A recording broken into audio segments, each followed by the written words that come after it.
The views, comments, stories, and opinions shared within this podcast are our own, or those of our guests, and in no way represent the views of the companies, associations, or organizations that any of us may work for or represent. All stories, events, and tales shared within this episode may or may not have happened in the manner in which they were told. They may or may not have even happened at all. The details have been changed to protect the innocent and the guilty alike. This is Squawk Ident. You're listening to Squawk Ident, an aviation podcast that explores the many pathways to an aviation profession, the challenges that a professional aviator can expect in today's marketplace, and we share many stories along the way. I'm your host, Aviator Tony, a professional airline pilot currently flying for a U.S. legacy airline with close to 20 years on the flight line.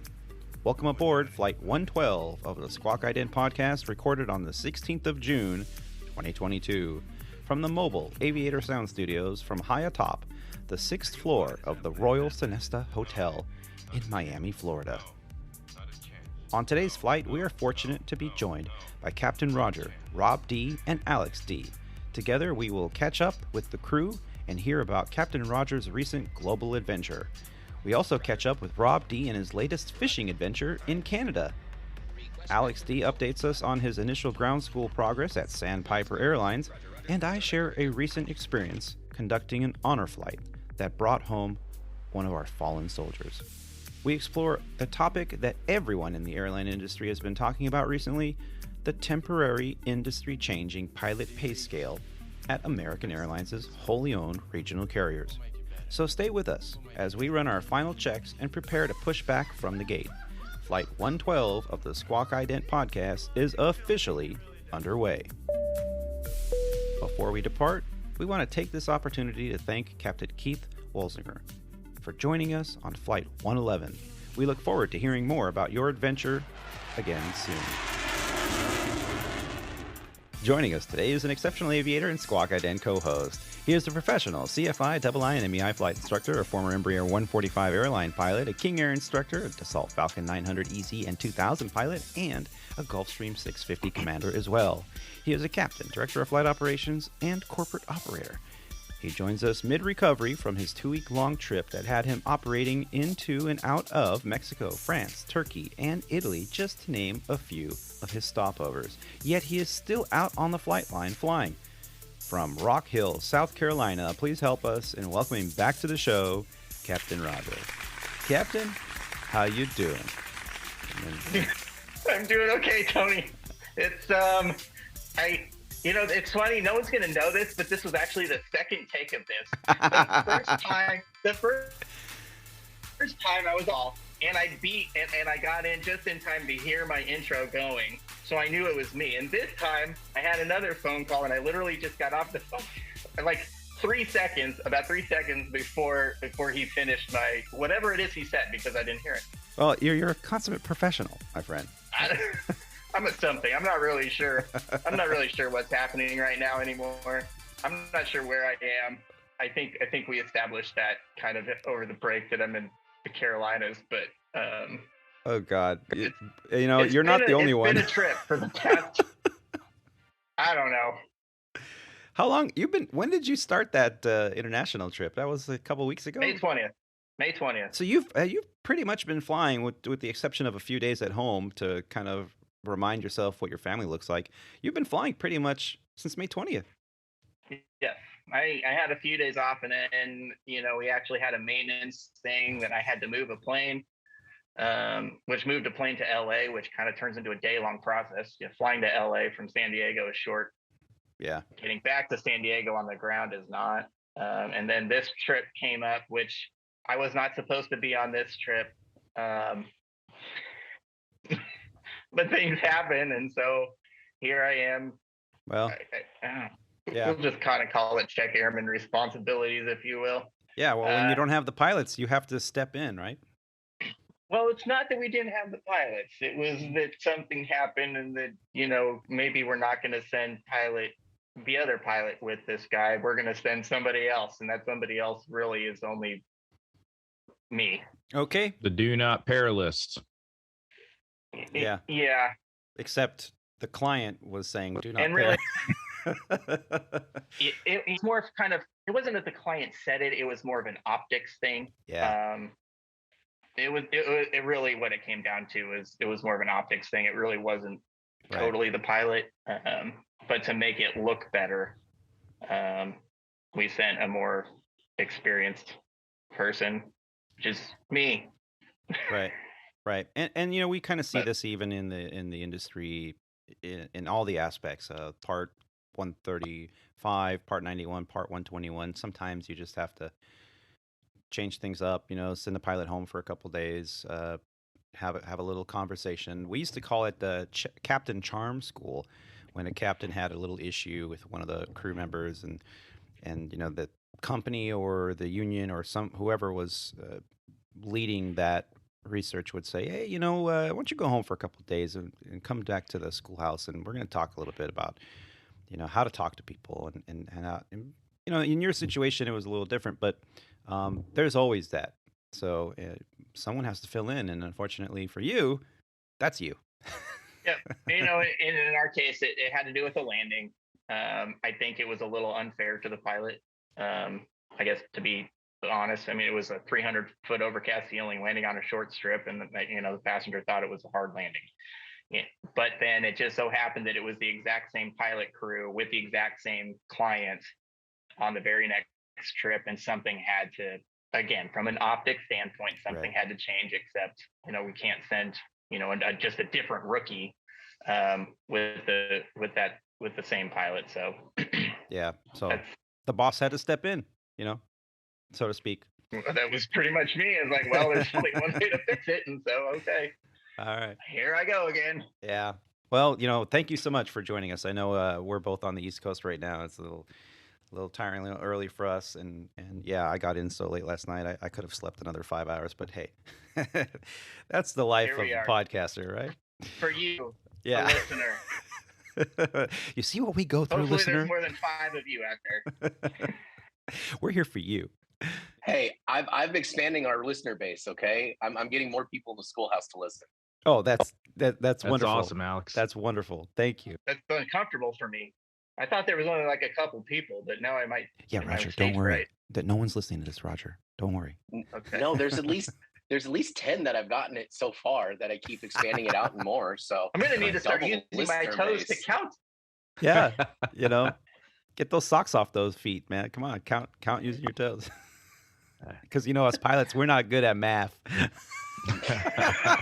Yeah, you got to use all available resources to count. So, dispatch. Hey, back me up on this math. We had 5, and we got 2 more coming. So, 13, Rob. It's man. 13. Yes, God help us. That's what I thought. Well, if I may, I thought it was 52. If you had 5, you put 2. That's 5 52. and 2. There you go. Yeah. Oh God. Or like Cheech and Chong said, if you have 5 and you take away 2, what do you have? Blood. Jesus. Well, also joining us today is a superb aviator and Squawk Ident podcast co-host. He is a former international professional racquetball champion, a member of the 9G Club, an A&P and avionics tech, an RC aircraft commander, a boat skipper, a commercial drone operator, and currently an Airbus pilot for Legacy Airlines. The name we use here on the show is an alias to our employer, a U.S. mainline carrier. Joining us fresh off his fishing expedition in the great outdoors of beautiful Nestor Falls, Ontario, Canada, where he spent 7 days adopting a truly friendly disposition. Eh? Did you adopt a despot? What? Help us in welcoming our very own Mr. Rob D. Rob, how you doing? I am doing great. I'm back from my trip. And I got to tell you guys, if you ever get a chance to go up into that area of Canada, Lake of the Woods is the name of the area too. It is absolutely breathtaking. God's country is what we dubbed it. The lake is beautiful. Seaplanes, float planes flying around everywhere. The scenery is just breathtaking. And It seemed like it was going to be a long week, 7 days out in that area. And next thing you knew, the last day was here, and we were all like, I could do another 2 to 3 more days up here. Wow. The fish were huge. I mean, we were catching them left and right. And we had a record year this year for muskie. I don't know if you guys know, but muskie has been nicknamed the fish of 10,000 casts. Folklore says, it takes about 10,000 casts to catch one of these fish. They're very, very picky at what they eat. They're very curious fish when it comes to bait and lures. So you'll see them a lot. You'll actually throw your spinner bait out there and retrieve it back to the boat, and you'll actually watch the fish follow this thing all the way up to the boat, and you're like, come on, bite this thing, bite it, and it'll just sit there and look at it like, wow, that looks like a lot of fun to play with, and then it'll just turn around and swim away. So they're hard to catch, but we caught over 20 muskie this trip. Wow. And all the trips prior to this, which I've been on about 10 of them, we'll maybe catch 6 or 7. So just to put that in perspective, we were just killing it. So it was awesome. And then we were catching a lot of walleye, which are really good eating fish, and of course plenty of northern pike. So great trip. I think we caught over 400 fish for the week in total between the 11 guys that were there. Plenty of beer was had, and a lot of war stories being thrown around. There's a bunch of guys that I've been friends with for over 30 years, and we're all prior military. Actually, one guy's still serving in the South Carolina Guard. We're all pilots for Southwest, American, Delta, Legacy, and Legacy. Well. Yep. Yeah. So and we want to hear a little bit more about that too, because I have some questions, sir. I have some questions. I also want to get our third co-host, who's joining us today in a very rare occasion where we have more of us than usual. All of our schedules have actually worked out. This is actually so amazing. Joining us is another exceptional aviator and flight instructor. He is a U.S. Navy Chief Information Systems Technician and a first officer at Sandpiper Regional, the alias to one of our Legacy Airlines' wholly owned regional airlines. Joining us from the second floor of the Doubletree Hotel in Irving, Texas, where he's getting ready to demonstrate his superior simulator skills. Later today, help us and welcome back to the show, Mr. Alex Daigle. Alex, how you doing? I'm good. It's actually nice to see the other two gentlemen on the show and, get everybody here together. Yeah. And we're going to hear all about, your progress here in a bit. Any exciting events happen that you're like aha moments in your training since the last show? Not really aha moments. It's just more everything started clicking in the PV or in the CPT labs, and everything's just starting to click more and more. And what is CPT for the listeners out there? Cockpit procedure trainer. I'll get more into that when we go through this, but everything started clicking the last couple lessons. So I've got my procedures validation today at 1 Central Time. Yeah. Oh, what? How many hours time zone is that? Central Time? An hour behind me? I don't know. I can't figure this out. Math. Little inside joke, ladies and gentlemen. Well, let's start off the show today because we have a lot to talk about and a lot to unpack, especially with what everyone's talking about here with pay scales, and we're all looking at Alex going, "You son of a beep." Yeah, but Roger, let's circle back to you. Now, your adventure, we got to hear some audio feedback and see, for those that eventually will make it to the YouTubes, can see kind of what you've been going through with your, round the world adventure practically. How did that all come about and what was involved with it? And it's a lot of work for you. Yeah, it's definitely a lot of work. It's a lot of fun too, but it is still a job, and there's work that that goes along with it. The trip's been planned for quite a while. We knew it was coming up, and it was a trip to primarily Europe. Specifically, the main focus of the trip was for the Grand Prix in Monaco. So that was kind of our first stop. And it turned out we did add Mexico. We went down to Cabo for a couple of days because there was a wedding that they were going to right before the actual big trip, and it just got rolled all into one. So, it started out down in Mexico, and then in order to try and make everything work, and realistically, mostly for pilot safety, we went to Boston, and we were in Boston for maybe 30 hours or so, because the way that it worked out, as I think I mentioned in one of the videos I had sent in, is that with the Monaco Grand Prix, that draws a lot of people and a lot of private jet traffic to the surrounding airports. And Europe, as it is very picky and specific about arrivals and departures in their airspace. And so we had a slot arrival time for around 2 in the afternoon in France. And so what that meant was, well, you can't really change that.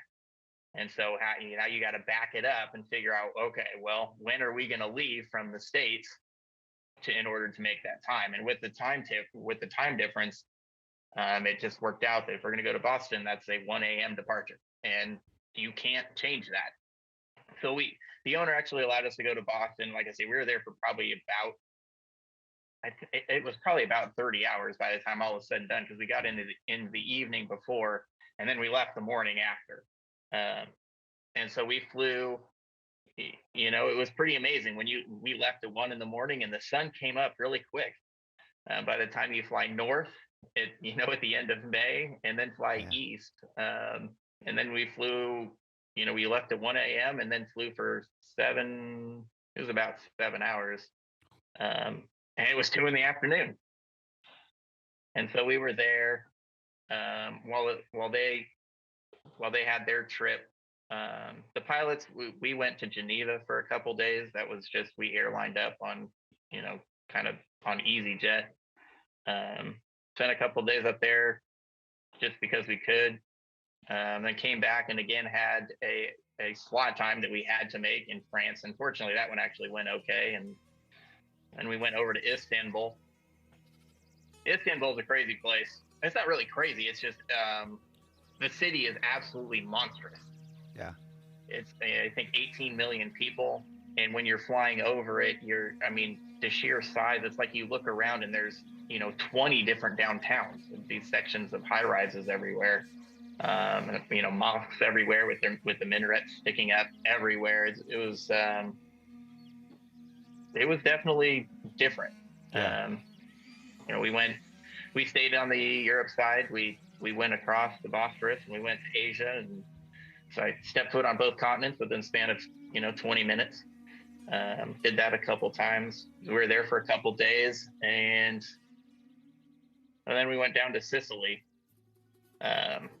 That kind of, from a flying perspective, I try to tell them, and I told you guys, like, these slots, I cannot emphasize enough how slots are important. I had it all set up that, before they wanted to leave it, I don't remember what it was, like 2 or something in the afternoon. Everything was set up. We're talking about set up 3 weeks in advance, set up. And we had our time, and then the morning of, one of the guys goes, "Can we leave early?" I was like, well, how early? Because once you do that, you've got about 3 or 4 different entities that you have to get to approve that. Yeah. Roger, can I ask you a question without Absolutely. So these slots, when you set them up and you said 2 or 3 weeks in advance, can you go into a little more detail on how you do that? And all I think all we're familiar with is, you file a flight plan and you go. Do you have to say, "Hey, I'm so-and-so, I want to come to your airport"? How does all this stuff work? That's pretty much how it starts. If you want to take the easier route, from a part, kind of comparing it to a 121, you guys have an entire department. You guys have dispatch in this entire department that's going to do all this work for you. There kind of are entities that will do that for you. They're just going to charge you, but basically you can kind of pawn off all this on a third party that will help you do all of this. In my case, I kind of just do it on our own because, in the end, even though I do fly for some rather wealthy people, they get wealthy by saving money where they can, and from a fiduciary standpoint, if you will, because we spend a lot of their money. We try to save them money, and really it just ends up being more work for me. And like you said, it's pretty much you figure out who the handling agent is at the airport that you're going to. Sometimes you don't have any options; it's just one. Sometimes there's a couple different options, and you start emailing them. And I do this months in advance. For instance, the actual airport in Sicily that we wanted to go to, I found out right off the bat that you couldn't stay there for more than 48 hours because of whatever was going on. And so that forced a change in plans, but we're still 2 months in advance. So you get on with the handling or the FBO. We call them kind of more handling agents for the airport that you're going to. And they're the ones that will then kind of facilitate everything for you for the ground. For flight plans, I do not have the capability to file flight plans internationally. Only within North America, I use flightplan.com. We use flightplan.com. It's really easy. I can get on, if I wanted to go somewhere in 10 minutes from right now, I could. Oh, wow. In America. It's easy. It's easy, and it's quite frankly, it's fantastic. Jump in the airplane and go wherever you want to go. We use World Fuel. We do World Fuel. World Fuel also has a international support division, which will file flight plans for you. So I've got to get the flight plan updated, and then I got to get the handling FBO at the departure airport to let them know, to then talk to the airport to change your time, and hope that goes through. And once that goes through, then you got to go back to the arrival airport. Hey, I know we had a time, and we've got a PPR, a prior permission required number for this time. Can I get that changed at the arrival airport? And putting all that together to then move up a departure time by 1 hour, which is all that they wanted to do, is kind of how this happened, only to, as I was kind of tying into what I was saying, in a town of 18 million people, to then get a text from the passengers saying, the traffic is really bad, we're going to be late. So now I've moved up a time with all these people, with all these entities, moved up a time to now have the passengers show up late, to go through customs and immigration, to miss the new time, and then trying to talk to a Turkish air traffic controller where I can't, they speak English, but sometimes with a thick accent, and it's hard to understand, especially when you don't know what they're really talking about in terms of, I'm still not sure what you want to know. Yeah. And so what happened is we got in, we had missed our time by 2 minutes because we were supposed to leave at 4 after the hour. And it was, I think, at 07, so maybe 3 minutes after. And so we couldn't go. So now I've got all the passengers on the airplane, and I'm not allowed to move. Wow. And she goes, you need to talk to your company. I'm like, well, okay, well, this is what I remember. It's like, you need to talk to your company to get a new something. And I was like, I don't have a company. Like, it's just me. Who do I talk to? Well, talk to your company. I don't have a company. Who's telling you this? The air traffic controller. Oh, no, the ATC. The Turkish air traffic controller. Because I missed the time. You missed your time. You need to go get a new, and I still don't exactly know what she was saying. And so eventually, in a few phone calls later, I called the handler and I called the World Fuel for the flight plan to get a new flight plan. And then magically, all of a sudden, I got an email from World Fuel saying, we just refiled your flight plan, and the air traffic control of the tower should know you should be good to start your engines and go. And lo and behold, it actually worked. But in the end, what happened was we left later than our original time. They tried to move the time earlier, an hour earlier, and we missed the original time that was an hour later, because it's just really hard to move things around, like the way that we take things for granted here in the States. I get it.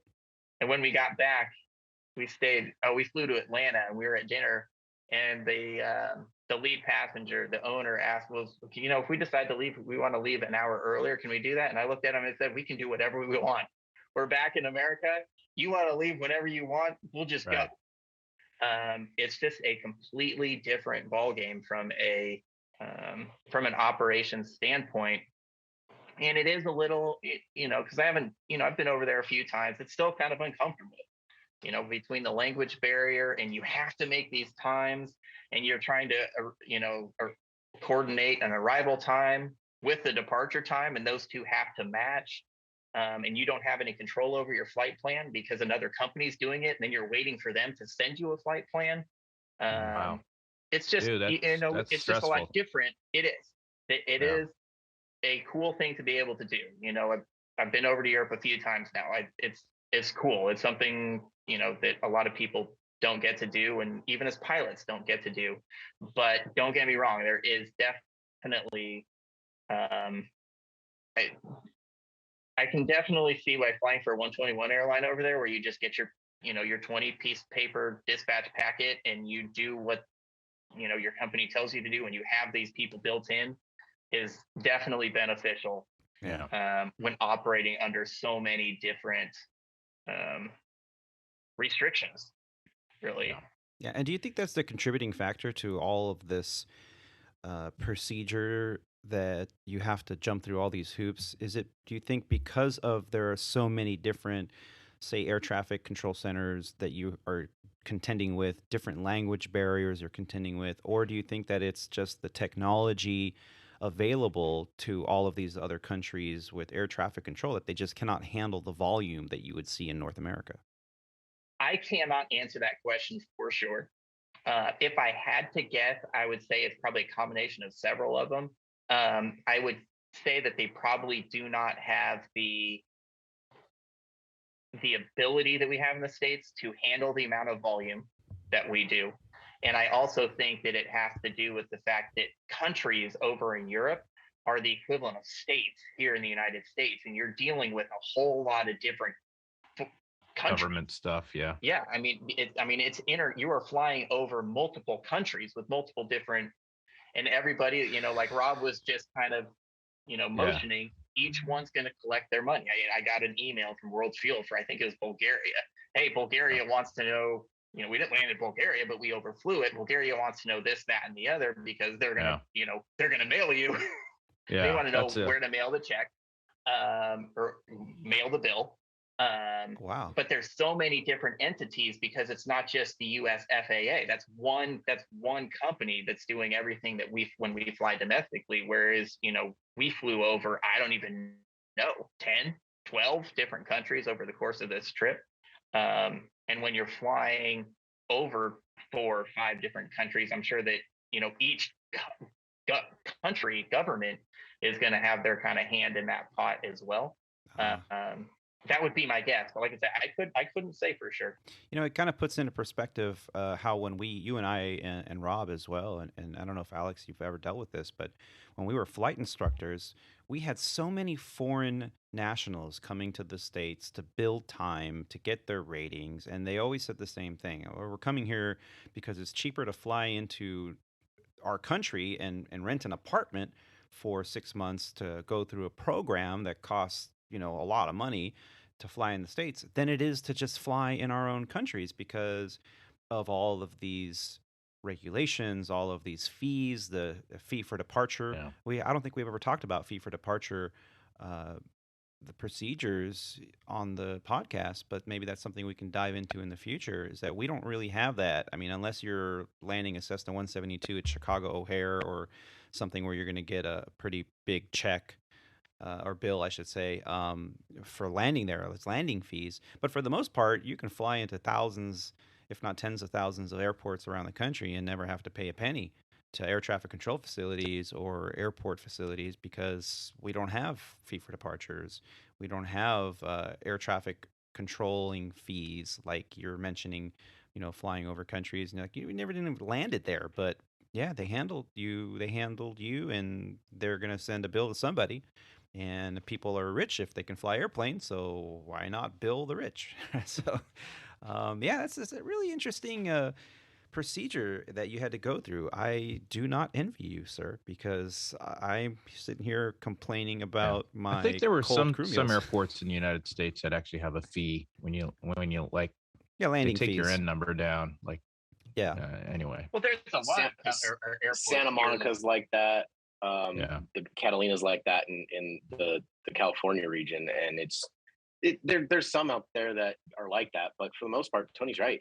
You fly around this country and land anywhere. The only thing that you're paying for is fuel at the FBO to gas yourself back up. Yep. You have a so much bigger country that has so much more money through taxes that goes to support all of these airports versus, the size of a state. I mean, you want to go fly around a state the size of Kansas with the gross domestic product of Kansas. They don't have the infrastructure or the tax dollars to support aviation the way that we do, just because of sheer size.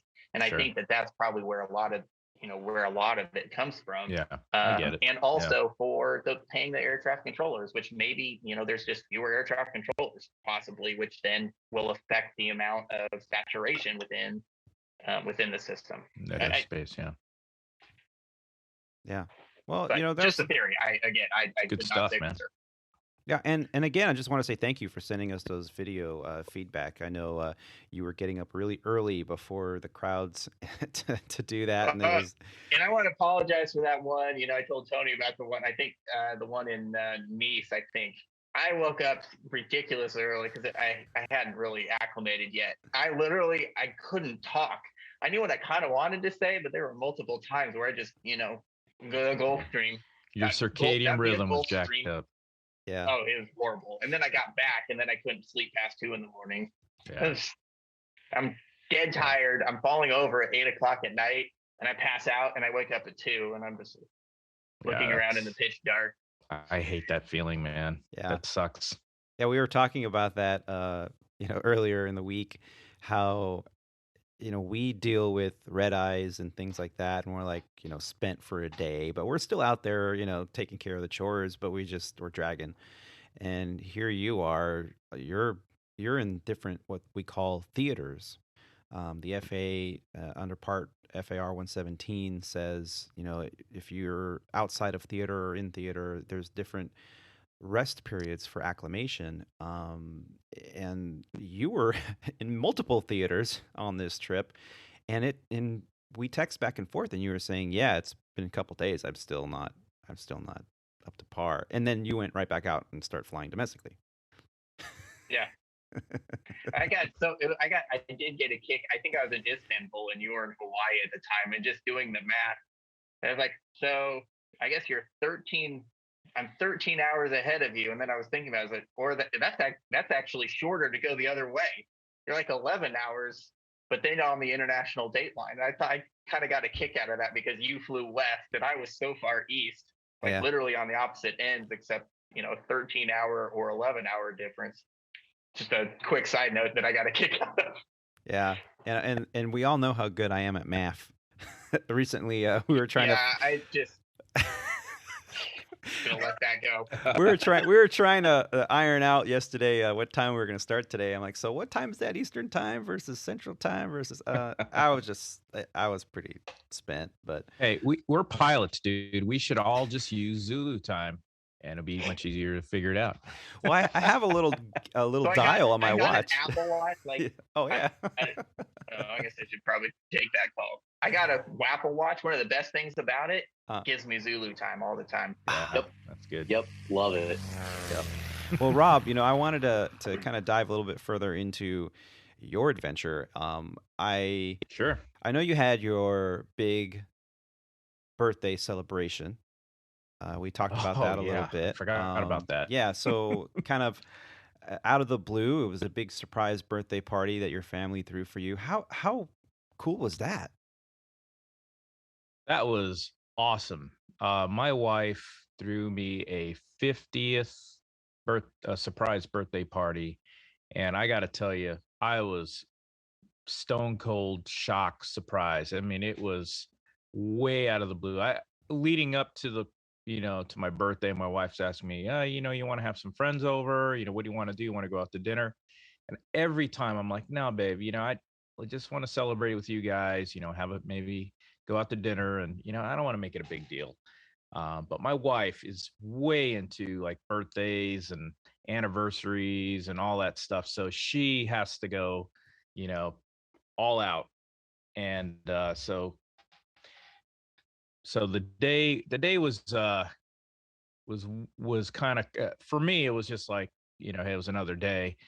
We had planned to go out on our boat with the family and just kind of hang out. And and then Deuce do a lunch at one of the local restaurants on the lake. And the weather kind of turned crappy. So I told her, I was like, you know what? I don't think it's a good idea to go out on the boat because it's gonna be cool. And so that kind of put a little kink in her plans, because her plan was actually, while we're on the boat, we were to pull up to this restaurant, and then that's how the surprise would happen. Mhm. So, I could see her, her, and thinking back to the whole thing, I could see her wheels spinning like, oh crap, how the hell are we gonna make this happen now? Because now we're not now we're not going out on the boat. And then last minute, I was thinking, well, even though we don't go out on the boat with the family, it's a good idea. It's a good opportunity to go fishing with a good friend of mine, Mm. which my fishing buddy. So I was like, well, we're not going to go on the boat, but I'm going to go fishing. So then she was like, shit, now how are we going to make this happen? So thankfully, my buddy was in on the whole surprise anyway. So a few quick, texts between my buddy and my wife, which, obviously I didn't know about. It ended up, my wife's like, okay, go ahead, go fishing, have a good time, which usually she's like, what time are you going to be back? Right. So, yeah, we went out fishing, and at about 3 o'clock, my buddy's like, dude, let's go to the restaurant and grab something to eat. I'm hungry. I'm like, all right, sounds good. So we start cruising into the restaurant, and we pull up to the restaurant on his boat, tie up, and I look inside, and it looks like, they're set up for a birthday party or something like that. But just because of the lighting and everything, you couldn't tell it was for me. It just looked like somebody was having a birthday party in there. So I walked into the place, and there was like, I guess, 30 of my close friends from the area, all surprise. And I was like, holy mackerel, is this one for me? So that was really special. And we had a great time. My wife did a great job. We actually had a surprise um, uh, Puerto Rican style mariachi band show up too. So that was kind of the second Híjole. surprise. And Yeah. that was the highlight of the of the party. I mean, everybody just got into it. These guys are great.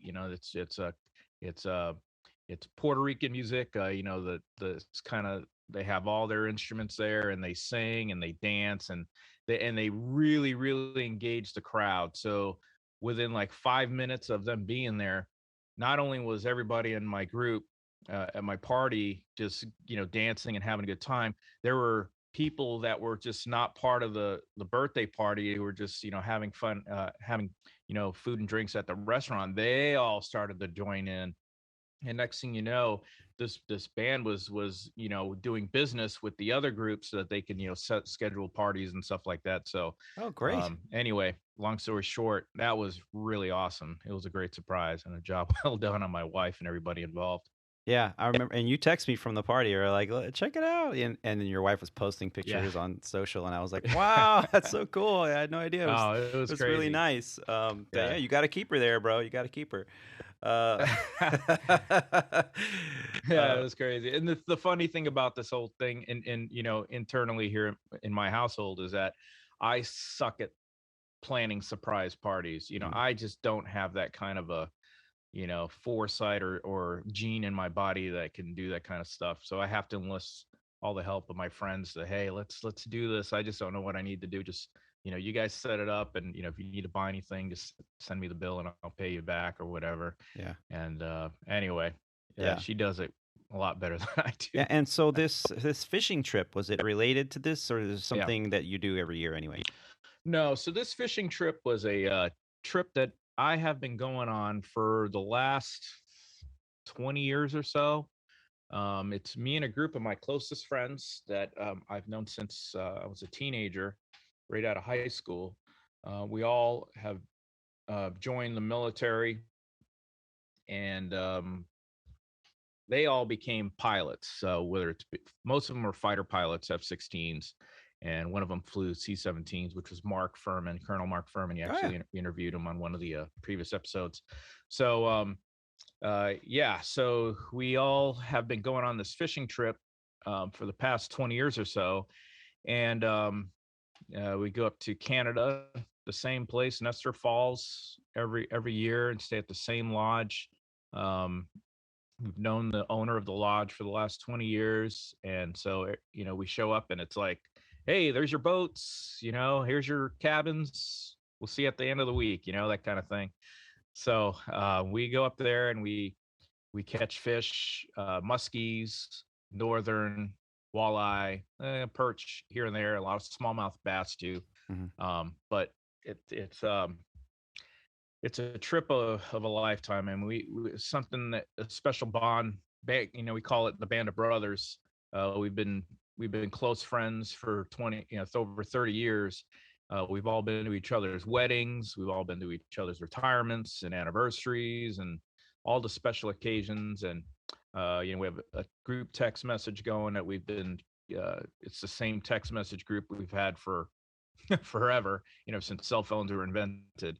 So special guys. I mean, it's kind of unique, because how many people have 10 or 11 guys that you're been buds with for forever and do stuff like this, and then be able to be go through your career all together in life. And we're all ended up at a legacy carrier right now, and to be able to get the same time off, and make the trip up to that area. And we plan it 2 years in advance. So we just got done with our trip now, and we all said 2 years from now, put it in your calendar. We actually put our deposits down on the cabin, so that they hold a space then. So, we're already locked in. So 2 years from now, we're going to be going up there again and doing it again. But, the logistics of that with family life, with, working for the airlines and PBS and trip trading and dropping and, graduations and, everything. It's pretty amazing that we could pull it all together and get up there. And then once we're there, it's awesome. These guys are super cool guys, they're great personalities.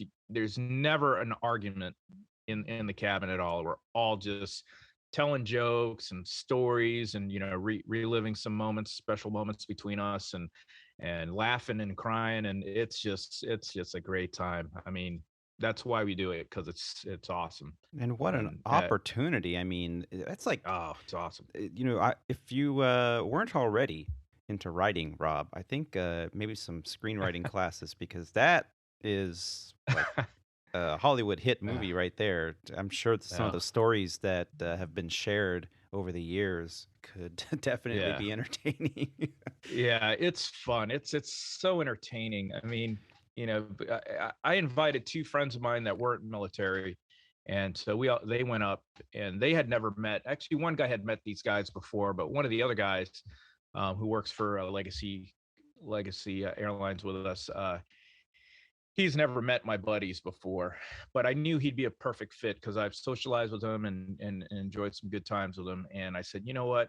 I know you like to fish. You got a great personality. I think you'll fit right in with the culture that we have up there with my buddies. Why don't you come on up on this trip? So he was kind of reluctant, and he's like, man, that's a week-long trip away. And I was like, dude, believe me, it's going to be totally worth it.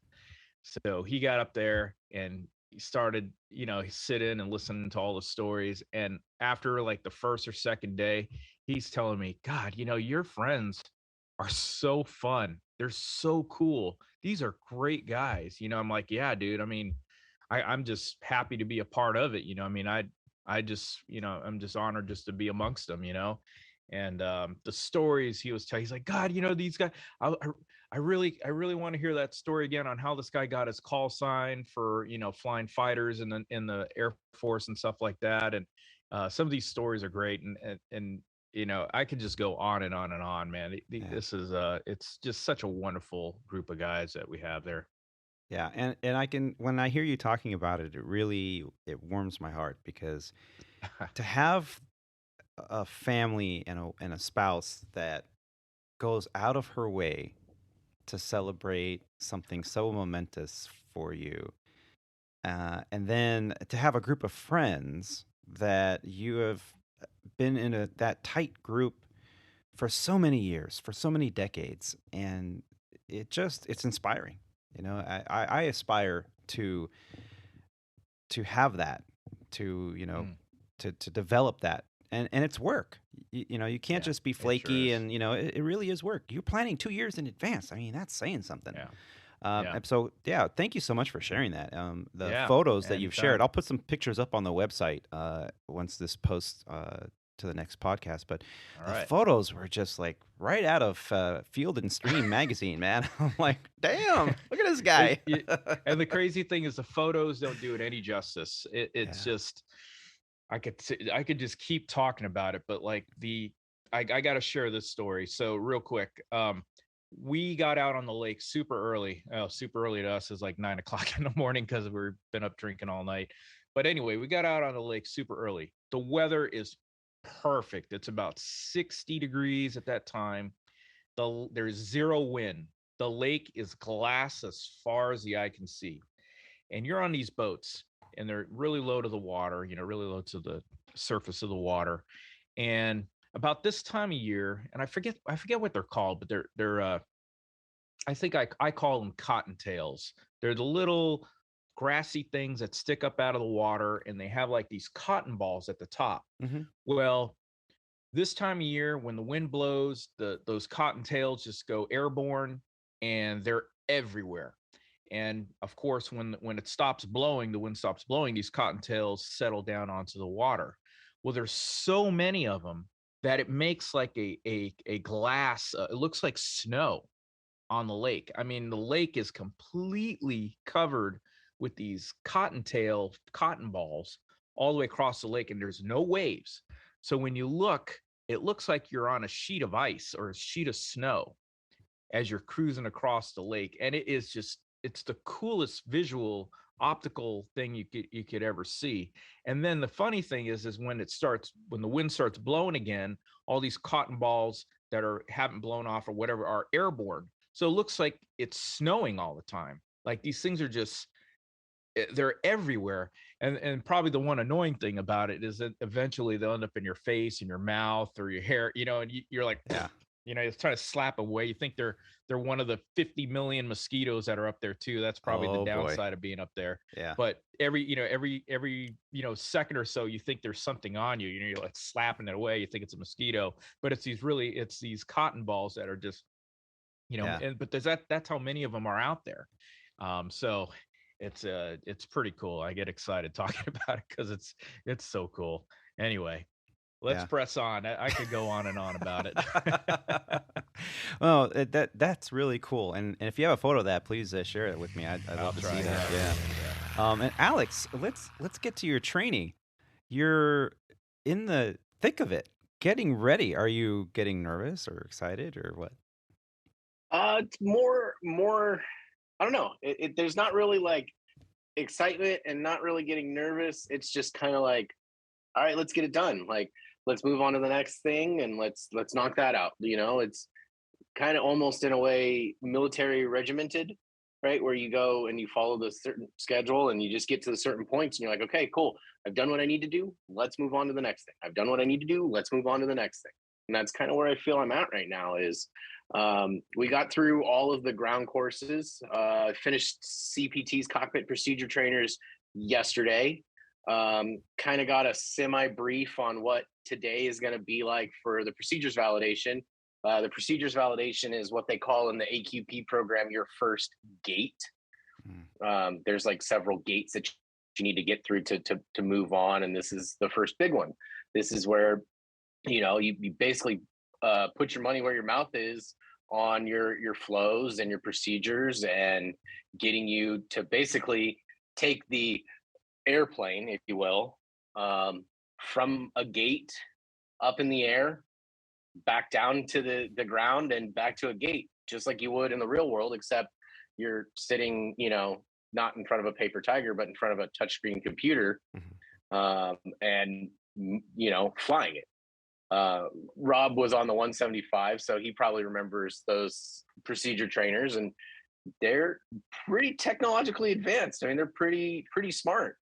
It's basically, depending on which one you get, it's the full cockpit with buttons and switches that work, and it's got the FMS box that works, that you can punch in all your information. It's got the throttle quadrants. Some of them actually have legit levers that you can move up and down. Mine unfortunately doesn't. Mine, I have to use my finger to pull back the throttles and move them forward. But I mean, first world problems on that, right? Mm-hmm. But so yeah, no, that's where I'm at. Is I'm ready for today. I've got my procedures validation today at 1 is what time we're meeting with the instructor. Normally my slot is 6 o'clock in the evening to 10 o'clock in the evening, but the check instructor texts me and my partner like, hey, you guys want to move it up early? You guys want to meet about 1 today? And we're both like, yeah, sure, that's fine, let's get it over with. Yeah, well, a great opportunity to go through these procedure trainers the way you have, with the technology improving so much to where, I mean, it's so realistic. You're not really using your imagination like what we used to do at the beginning of our careers when we first started out on the flight line here at a 121 Yeah. carrier. And it really sounds like you've got a good grasp of the training. Maybe that's because you've had that military background. You've gone through these regimented training cycles before in a different capacity. Is there any part of the training so far that has given you a little bit more trouble than others? It's really so in the beginning of NDOC, the AQP program manager comes in like day one, like after you pick your base and equipment, and he's like, all right, everybody who's in here, listen up. Like, you guys have access, or will have access once you get your iPads, to everything you need to pass this course. Mhm.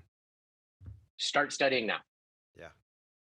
And if you keep up with that, like if you make your flashcards, if you make your flashcards, I know it's kind of going. If you make your flashcards of limitations and flows and profiles and callouts, if you're in a study group, if you're reading the gouges that you get, and trust me when I say, if you hang out in that study room downstairs here at the DoubleTree, if you hang out in that study room for, I don't know, an hour at any given point in the evening during normal operations, you will get 1,000 different gouges. Like, people are just spreading them around. It's because the people who are in my situation now, where I'm at, in the procedure trainers and going to the PV, we were 2 weeks ago sitting in systems or sitting in specials going, oh, I don't know what to do, and I don't know what to study, and I don't know anything what's going on, and people in front of you are going, hey, this is what I have, start looking at this. Yeah. And now we're doing that same thing back to the people who are going through NDOC and going through specials and going through all that. Like, hey, this is what you guys need to study. Hey, here's some gouges that help me. And it's literally this perpetual, never-ending cycle of someone gets it here, passes it back to the next group, and then they pass it back to the next group, and so on and so on. And like, between my iPad, my company iPad, and my iPhone, I got probably about 35 different study techniques and gouges and guides, and it's just what it is. And but the big thing with that is you gotta kind of like quiet the noise on some of that and find which guide and gouge is going to work best for you, Right. because there's so many. I was gonna add to that. I always thought that those gouges are awesome because it kind of gets you in the right direction as far as the information you need to know to pass the training course.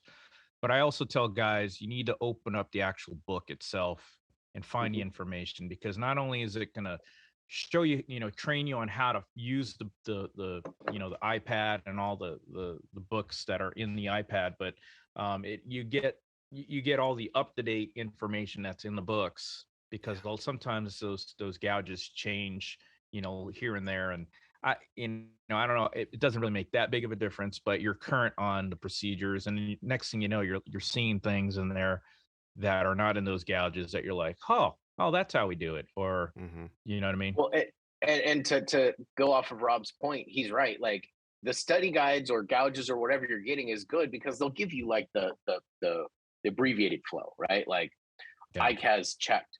Well, what am I checking on the ICAS? Yeah. And you go into the AOM and you read the expanded flows, and you're sitting there, oh, I'm looking for no abnormal messages, no amber messages, and the messages that are there are normal for this current conditions of this flight. Oh, okay. Yeah, that makes sense. Now I understand what I'm checking. Yeah. Yep. Yeah. And it's That's it. important to kind of go through the official documentation, the official stuff, because once you're done with training, those gouges get put away in a folder. They don't, you're never going to look at them again until Yeah. maybe recurrent comes up again. Then you want to refresh, but you put those things away. Now you're out on the flight line. There's been 17 updates or revisions since you went through training. And now you're like, oh, wait, where do I find that? And now you're spending 30 minutes trying to find which manual, which section this particular topic is in, and you can't find it, and it's frustrating. And then you go ask the pilot next to you, oh, where do I find this? And they're like, oh, I can't find it either. You know, so it's important to not just retain the knowledge that you need and follow the right path so you quiet the noise, as Alex was saying. But it's important also to know where to get the information. So if you're constantly going, okay, well, the gouge says this, like you said, Alex, and then go to the expanded version in the AOM and go, oh, okay, this is how I get there quickly. It's through this menu. And I often find that newer hires, first officers, usually know where to find particular things better than captains that when they started out, they had physical books and paper with all their little Post-it notes, and that's all gone. And so now when they have to find stuff, they're sitting there going, how do you turn this dang EFB on? I can't remember my lock screen password. Oh, well, how do you update this thing? And meanwall, the FL's like, oh, it's right here. Pop, pop, pop. That was my dad. when they made the switch over, he just looked, when they made going into like something in there and something would come up and they need to pull up the QRH, he just look over to his, phone and be like, hey, you mind looking that up for me? That's funny. But they taught us like in the classes to like, hey, create bookmarks, and that's a big thing. Is if you're in the A1, I have in my QRH already, I have the performance charts in the back of the QRH for the 170 and the 175 bookmarked, so that if I need to look up holding speeds, I just go to my bookmark. 175 holding speeds. There it is. I have stuff bookmarked like the PAs that we have to make, the script. And guess where it is? It's in the FOM, and it's exactly what you need to say. So why not have those things bookmarked? Why not have the things that you're probably going to need to look up at some point while you're flying bookmarked? Yeah. And for those scripts, like the mandatory PAs and anything that you as a first officer will have to say that maybe you're not accustomed to saying, you've never said them before, sit there in the mirror in the bathroom, in your hotel room or in your home, and read them to yourself until you're confident. Because if you don't, what's going to happen is, ladies and gentlemen, please remain seated until the cat, and so if you practice a little bit, it's like, ladies and gentlemen, please remain seated with your seatbelts securely fastened about you until the captain turns off the whatever script it is, practice it. It really does help. I know it's kind of dorky and you kind of feel stupid doing it, but hey, who's gonna judge you if you're in the privacy of your own place, until you get to the confidence level that you need. And then when you're out on the flight line, it's like, yeah, no big deal. Let me just read this for you, Captain. Well, for those PAs and stuff, it's no different than when you were a student pilot and being on the radio for the first time, Riverside Tower Ground, Cessna 1234 with information whiskey, like it's the same thing. Once you get it and once you kind of practice it, it becomes more natural. And in the schoolhouse, those PAs, they make us do it in the procedure trainer. Yeah. Because it's a part of your flow for, God, what flow is it a part of? It's the taxi flow. For going out to the runway after we get our second engine started and we're taxiing out and everything's good. It's the 4 T's, and one of those 4 T's is the last one is talk to the passengers. Ladies and gentlemen, we'll be departing in just a few moments. Will the flight attendants please prepare for departure or Wow. takeoff, whatever it is. Wow. Dude, Right? wow. So, like, You said that great. if you keep practicing it, you know, it starts to come at second nature, Yeah. right? Mm-hmm. I used to So- always channel Christopher Walken on that one. Ladies and gentlemen, please, come on. Oh, But yeah. no, training's going good. And to go back to your question, is there any part that I'm really nervous about? I mean, not really, because like, you know, it's like going into a check ride or today's, if you want to call it like a stage check for your you know, your 141. Yeah. You know, am I ready for it? Yeah. Apparently I am. You know, they signed me off for it. So Yeah. if the instructor last night didn't think I was ready, then I wouldn't feel ready. Right. You know, and talking about what was on it, they obviously can't give us the gouge, you know, because that would be wrong to give us the gouge of what, you know, what it's actually going to be, like the actual documentation. But he talked about it. He's like, hey, this is what you're, you know, going to expect tomorrow. Yep. Like, you're going to take off, you're going to have, you know, you're going to fly, you know, a normal departure. You know, it's going to be a normal pushback, normal taxi out, normal departure. Yeah. While you're on the departure, you're going to get a reroute. You know, you're going to hold. You're going to have to calculate bingo fuel. You know, all these things that we've been doing in the CPTs. That's what it is. Yeah. I think the biggest thing on those is, you know, they're going to want to see you do what we call it legacy triggers and flows. You know, if there's something that happens that triggers you to do something, a flow or a checklist or procedure, make sure you do that. And at this stage in the game, they're not going to throw any curveballs at you, I don't think. But like if their ATC's talking to you, that's usually right at a trigger because they're trying to see if you will be baited into the distraction. And another thing is use your hands. Like, even though you're in the simulator, if you're supposed to be checking the AML, first thing you do before you power up, vocalize it and move your hands to where the AML is. They love that. They love it. Okay, I'm checking the AML. Guess what we have? We have an AML. Oh, in the Nice. Perfect. So pick it up. Yeah. Say I checked it. You know, you don't have to go there like line for line, but I checked it and I kept checking.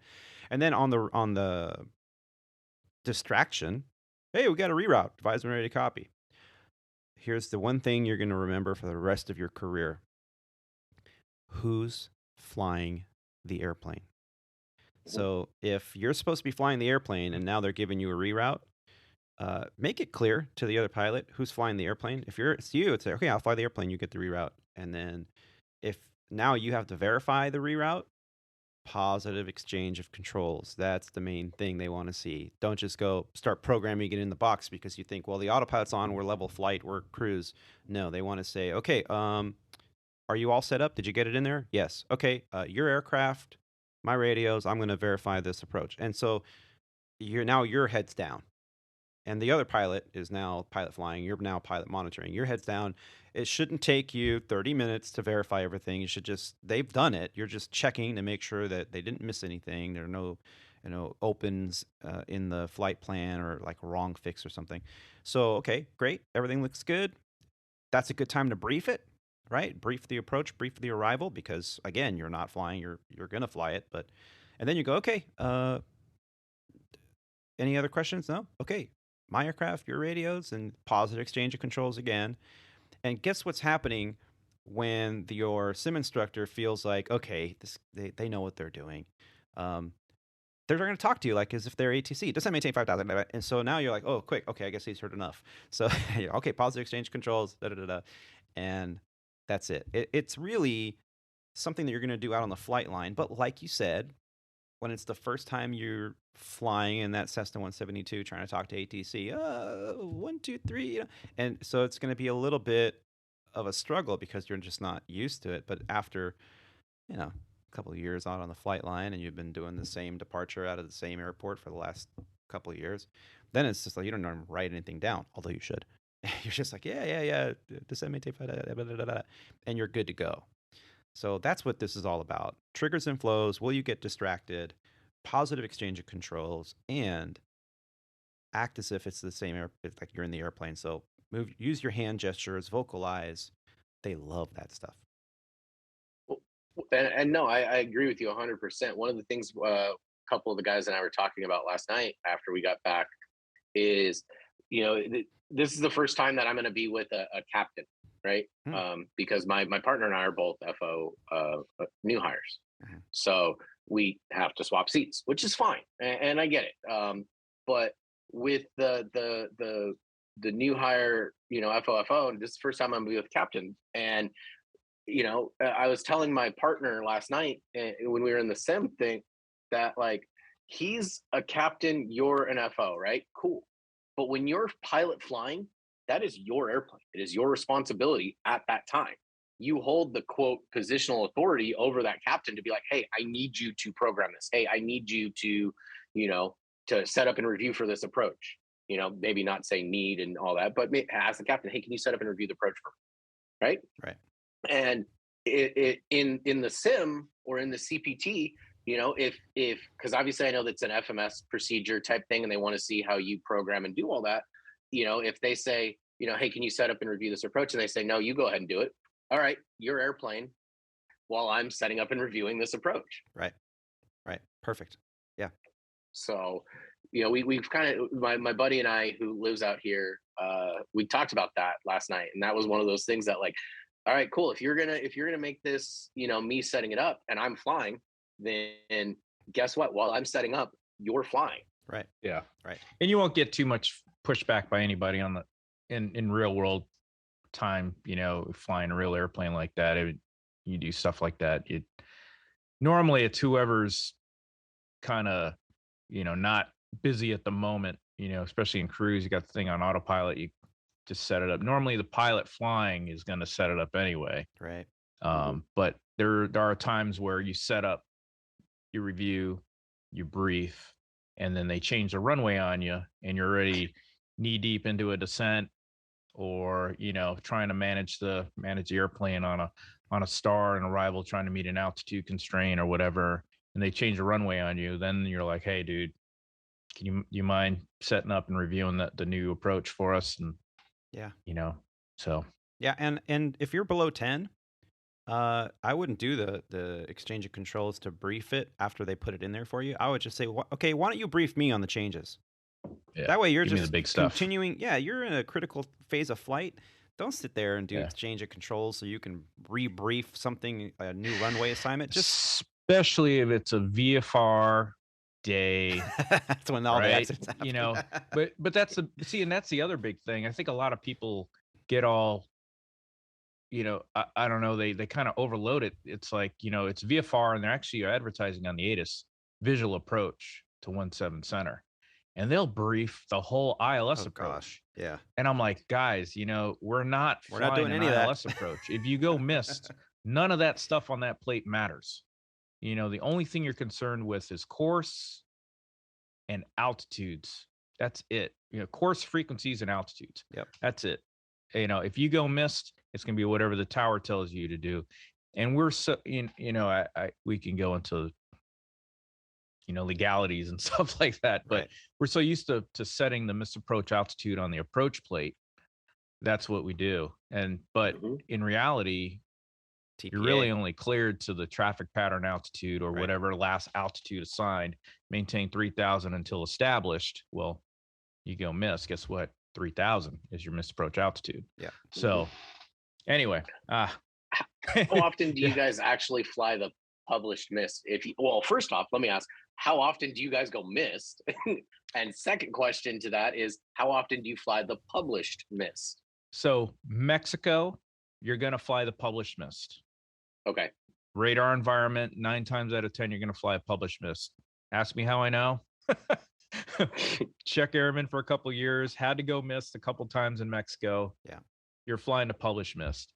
In the States, rarely, never, unless you're flying a non-radar environment, Montrose, XNA, when an airport's closed or something like that. You're going to fly the published missed. So that it's, and then obviously if you're IMC, legit, Cat 1, Cat 2, Cat 3, you go missed and you haven't been able to get a word in on a controller, which is very rare. You're going to start the published mist, and then once you get your radio call in, they'll probably start vectoring you off the procedure, which normally you're probably still in the reconfiguration stage of the climb out of going mist or something like that. But yeah. Yeah, I think between training cycles, because during training, that's all you do, right? You're going to do 20 approaches and 19 missed, whatever it is. Probably between training cycles, I experience maybe 2 or 3 missed approach procedures a year. 9 out of 10, it's not due to weather. But it also depends on where you're based, where you're flying into, what time of year. Now, in terms of the missed approach procedures here, like Rob was saying, is like when you're international, yeah, they expect you to do exactly what's charted, and rarely will you ever do anything else. Here, domestically, like in that radar environment, 9 out of 10, you're gonna say going missed, and they'll say, okay, climb runway heading, level off at 4,000, and we'll get you back. Turn left, basically crosswind leg, get radar vectored back into the queue, because especially Class Bravo airports, they've got airplanes stacked 4 or 5 mile separations for miles. So now they've got to fit you in somehow back into the queue. You go missed in JFK, and 9 out of 10, it's because of separation, right? The airplane in front of you kind of did a long runway landing and didn't get off the runway. So now they lost separation, because in VFR conditions, there's much less separation between you and the airplane in front of you and behind you than in instrument procedures or IMC scenarios. So 9 out of 10, when I go missed, it's because of the tower commanded a missed approach procedure because it's lost separation. Or on the rare occasion, and it's happened to me, it's just a fact of life, it's going to happen, you're going to be unstable and you're going to have to go miss. Now we have, I think Sandpiper is the same, that they have the hard go around and the soft go around procedures.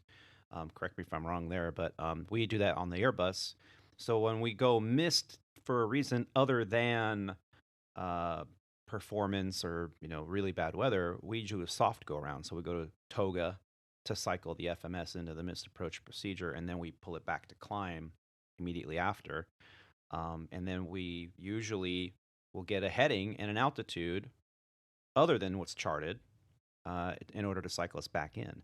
So to answer your question, yeah, we don't really do it very often. That's why it's such a big focus point in recurrent training and in initial ground school. It's the same. Well, how often do you get a engine failure at V1? Well, hopefully never in your career, but we train for it every single time. Then you're tested on it. Why? Because that cannot be something you go, what was I supposed to do again? It has to be muscle memory, instantaneous, because it's an extremely critical phase of flight, of departure, to have an engine failure at V1, the most critical time. It goes the same for the missed approaches. Now, in the simulator, and I think we spoke about this a couple months ago, you're always doing the missed approach at DA, decision altitude, or MDA, your minimum descent altitude. So you're at the last second. Do you have the runway? Runway's not in sight. All right, going missed. Go around. Go around, right? So you do all your call outs, you go through your procedures that you're going to be in there today being tested on your training procedures, and eventually in the simulator for your maneuvers validation. But on the line, your missed approach could start 10 miles out. Okay, you're not going to go to Toga 10 miles out and fly the published missed, at least not here in the US, under a radar environment. You are going to be given, all right, cancel your approach clearance, maintain 4,000, fly runway heading. So no reason to go to Toga. You just start pulling your flight guidance control panel knobs and all that stuff, and you go, okay, level off, altitude, select heading, select speed, start getting cleaned up, whatever you got to do. But now you're just flying runway heading over the runway. And if they give you an immediate turn, you turn and climb away. And you need to be prepared to do that too. And I think Okay. those misapproach procedures give pilots a bigger problem than the ones at minimum. Because the ones And at I will minimum, second that. Like, I can tell you from an instructional standpoint, if you want to see, I mean, first a pilot mess up, just give them misapproach, but then have them shoot an ILS, and before they make it to DA, like give it, I don't know, like a couple miles prior, and tell them there's a disabled aircraft on the runway. We need you to go around pilot approach, missed approach. They're not going to know what to do. yeah, because you don't train They for that could in the still- sim. They could still be above the missed approach altitude, and then they want to turn. They're like, well, what do I do? I don't know. I just told you to go miss. Because you still got to fly to the missed approach point before you do anything, right? Yeah. But then you're out. You're not. I'm higher than I was, or they blow through their altitude because they're 1,500 feet higher. Yeah. It's entertaining. And there's no hurry to clean up the airplane, too. A lot of people go, speed up, go ahead, get the flaps up, get it. No, just level off. If you don't need the gear anymore, bring the gear up. What's your speed? Are you accelerating? You don't have to accelerate rapidly, but are you accelerating? Are you at a speed where I can safely retract the flaps maybe one notch? Or do you need to retract them? Do you even have flaps full? Yeah, if You you're might at, not. if And you're then at flaps people 1 or throw 2 flaps or up before you should. yeah, just Yep. make it a nice, calm, like, hey, all right, I can do this. Yep. Just stay calm. I like speed 210, flaps 1. That's You it. don't have Yeah, to go fast. I was gonna say the best speed in this airplane, from what I've gathered, is 210. Like Yep. everything in this airplane, you can do at 210, and you'll be completely fine. Exactly. Yeah. Yep. It's not fast. It's not rushed. Yeah. Good. After takeoff checklist, except for the flaps. That's That's it.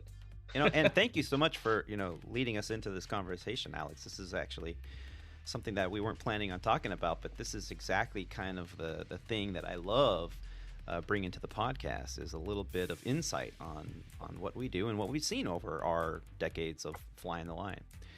And we'll be right back, and we're going to talk a little bit about honor flights and pilot pay and the news that has been hitting the headlines and every meme that's been published right after this break.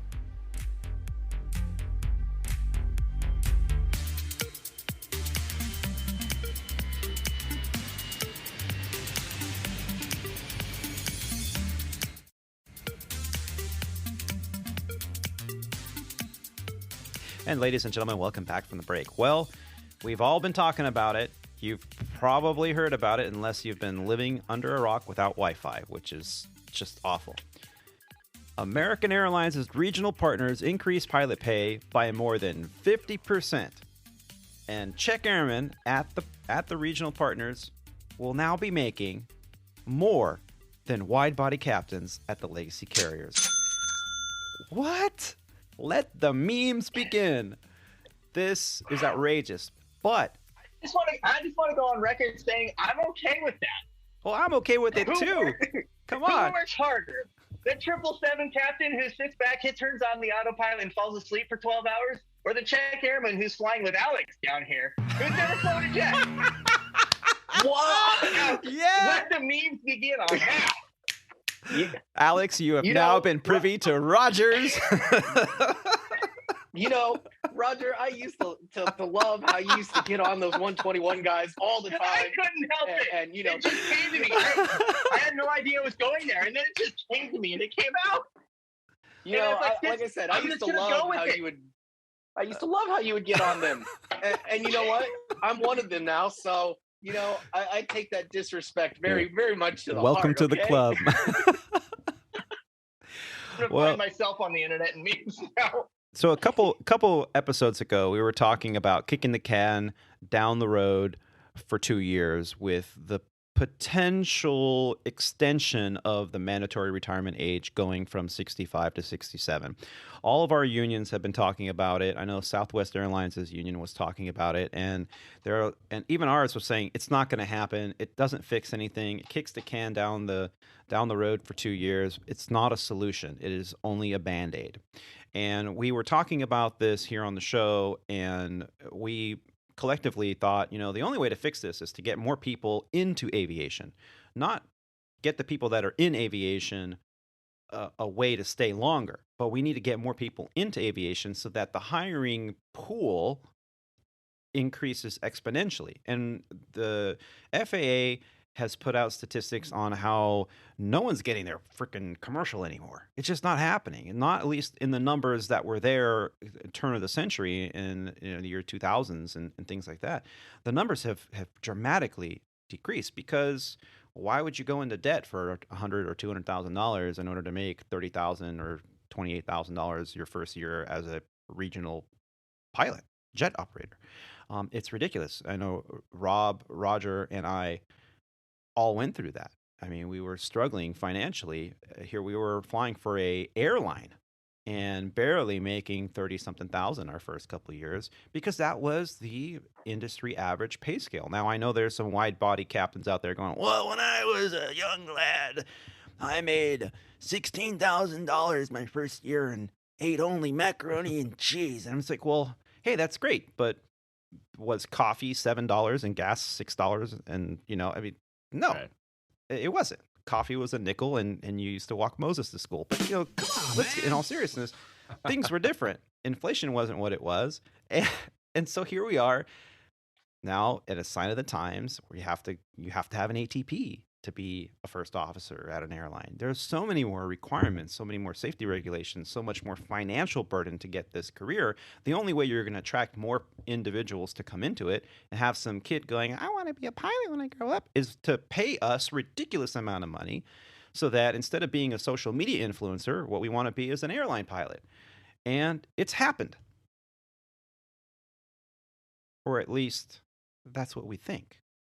So in an article from Flying Magazine, they expose what the American Airlines' wholly owned regional partners have come up with. You guys are not ready for this. So in an article from Flying Magazine, from Michael Wilds, dated June 14th of 2022, American Airlines' regional partners increased pilot pay by more than 50%. Regional pilots at two of American Airlines' wholly owned subsidiaries, Piedmont and Envoy, are getting a 50% pay raise. All three? All PSA just signed yesterday. Okay, well, there you go. So this article is already outdated and just came out. So all three of the partners get the pay raise, and we expected that as well, too, to be totally honest. And it only goes from now until the end of August 2024. At least that's what we're looking at here. The latest move by American's subsidiaries comes after the CEO of the mainline carrier, Robert Isom, told investors at a conference that its regional partners had to park up to 100 airplanes this summer because they didn't have enough pilots to fly them. The pay raise will make these pilots the highest paid at the regional level, and the airline hopes that it will help the company stave off pilot attrition and recruit new hires as demand continues to ramp up. Piedmont first officers will now see first-year pay begin at $90 an hour, up from $51, while first-year captains will earn $146 an hour, up from $78. When the company announced the pay hike, it said it worked with the Airline Pilots Association, or ALPA, last weekend to secure the deal. Envoy and ALPA could extend the agreement later if demand persists. Piedmont operates Embraer 145s, which seat up to 50 passengers for American's routes between small cities. When the company had to park some of its fleet, that hurt its revenue, and some small towns lost airline service. The airline plans to hire more than 400 pilots this year and said it would prioritize experienced direct entry captains because of a pilot flow-through agreement with American mainline carriers and a recent uptick in demand. Piedmont is losing as many as 25 pilots a month, which means it could lose 3 of every 4 pilots it hired. So it needs to hire more pilots faster than it can replace them or continue to lose business. With more pilots, we can get more of our aircraft back in the air, Morgan said. That benefits the communities we serve and all of our team members. Piedmont pilot wages will be 50 to 70% higher, 57% on average, than the next highest paid regional carrier, Endeavor, the wholly owned regional carrier for Delta Airlines. With bonuses, Piedmont says that its new hires would make as much as 31% more than Endeavor pilots and even 10% more than pilots at leading ultra low-cost carriers during the first 5 years. Line check airmen who train other new hires and pilots, as Roger so eloquently pointed out, will get the highest raise at $427.50 an hour under the new contract. I think that's a little off too. You think it's more? If they fly premium. If they fly premium, Yeah. it's 600. Oh yeah, that's the other Yeah. thing is they said that in the all pilots call is you get that pay, and if it's a premium trip, you get that 300% on top of it, or whatever the percentage is. So almost $1,000 to fly per $1,000 per hour to fly a check airman training premium trip. But that is only while they are conducting duties as a check air airman instructor, right? While they're flying, it's not their normal line pay. Well, I Right. can tell you at least 6 years ago when I was at the height of my check airman duties at the Sandpiper, the sister company. If I picked up a premium trip and I didn't tell the training department that I picked up a premium trip, they'd get mad at me because they're like, I could have put a student with you. So, yeah. So I wonder if I can go back. Do they need check airmen? Is there such thing as a direct entry check airman? You know, you should look into that. I mean, yeah, Roger, that 121 world's not seeming so bad now, is it, huh?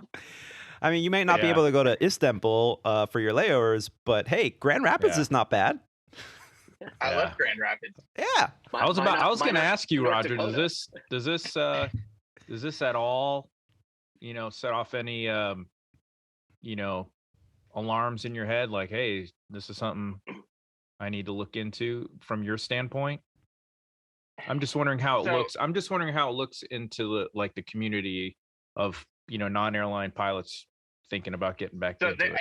Yeah, I mean, I have multiple viewpoints on this. Does it change very much for me? No, probably not really, but it goes back to what Anthony had asked, or what Tony had asked 10 minutes ago. How does this affect me and what I do? Yeah. I don't have an answer to that. I don't know. The 121 world, there's always been draw to the 121 world because of the possibilities over the length of a career. Me still being fairly young. From an airline pilot standpoint, I would make more money over the course of my career, hands down. It's not really much of a comparison. Can I leverage that at some point? I don't know. We're going to find out in the next few months because I just am. This particular thing at the regional airlines, I think because of the work rules at the regionals, it still doesn't. To be honest, if there was such a thing as a direct entry check airman getting paid those rates, that might be something to look at. Yeah. I mean, you fly 250 hours a year, yes, doing check airman work, but I'm sure that I would assume that there's a lot of check airman work to be done. About 80 hours a month minimum. Yeah. If it's 250 hours a year, you get to fly with wonderful people like me. Yeah. Yes. Where do I sign up? Yeah. I think that's a little ridiculous in terms of, paying quite frankly, I think it's ridiculous to pay any airplane pilot, airline, airplane, aircraft, whatever, $1,000 an hour. I suspect over the course of this conversation, I might disagree a little bit with some of your guys' opinions too. Well, I think it's just something. It's temporary, obviously. It's a Band-Aid. Yeah, and I think that there's no way this is sustainable. No, it's not. But the system itself as a whole is not sustainable, and they're going to need to fix the system as a whole. I don't know how they're going to do it.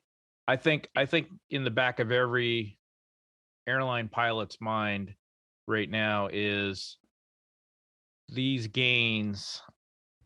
They always say, once you give something up, it's hard to gain it back. And I think also with the gains like this, it sets a new standard, as far as pay and compensation.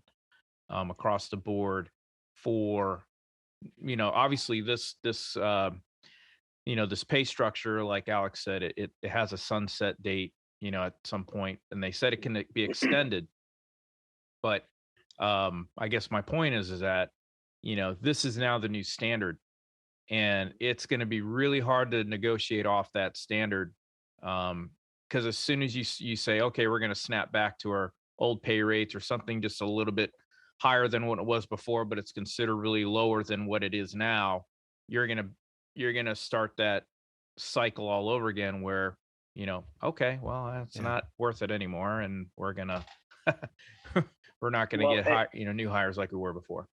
In how it is and how it sits for us right now, sitting right, like the pay bump that we got is from $52 an hour to $60 an hour, right? That's what was negotiated in the contract. They put in that as well a premium pay, right, for this shortage that we're in, of a 50% pay bump off of the new rates that we're getting. So in essence, we did get a pay bump, but it's only to $60 an hour, right? I don't want to try to spin this in a bad way, but we're only getting a pay bump of like $8 an hour. They're giving us a premium because of the shortage that we're in right now to attract more people coming in. And that's what they're trying to do, is get more people coming in the doors. I forget who told me, but it was somebody in our class. They said after the day that this happened, right? So this happened on Friday night, Saturday, in that time frame this week, or this last week. And the next day, the training department received over 80 applications, which in one day, that's huge, and the what they're trying to do, it was what they told us in the all pilots call, is they're trying to stop the hemorrhaging. What's happening right now is you'll get a guy like myself, and I'll use me as an example. You'll come into Sandpiper, you'll come here, you'll fly for a couple years, get your 1,000 hours. They've guaranteed us now that once we hit 750 on our time, that we'll start getting captain's pay.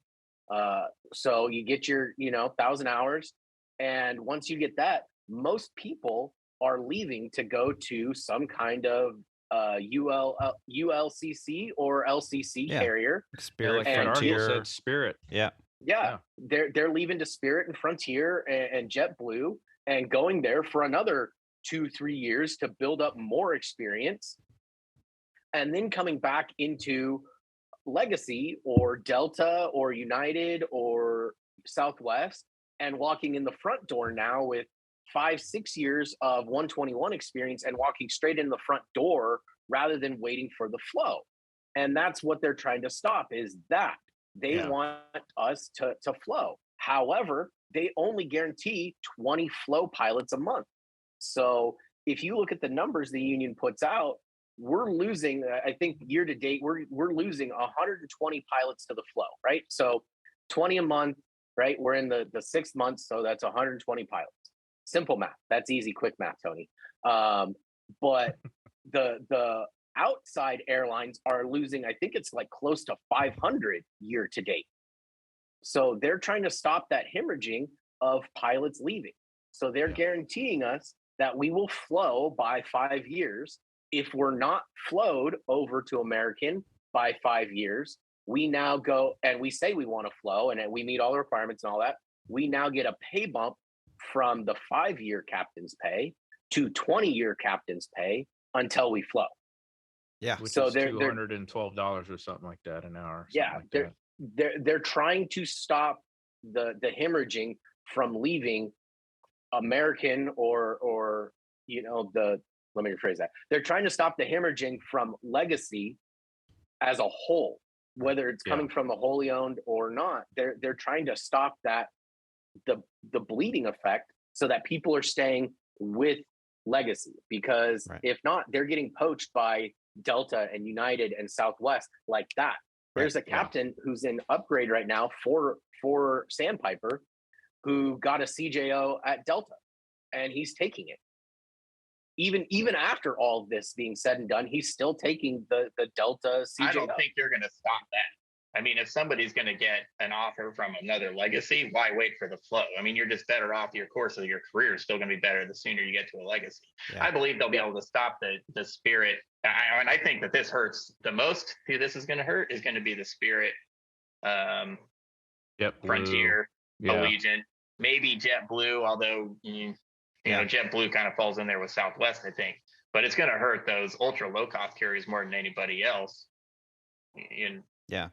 And I know a lot of pilots out there think, oh wow, look, they're doing this because they really need pilots at these regional carriers, and you know they're scraping the bottom of the barrel. And they need to try to poach people from other airlines, and there's truth to that.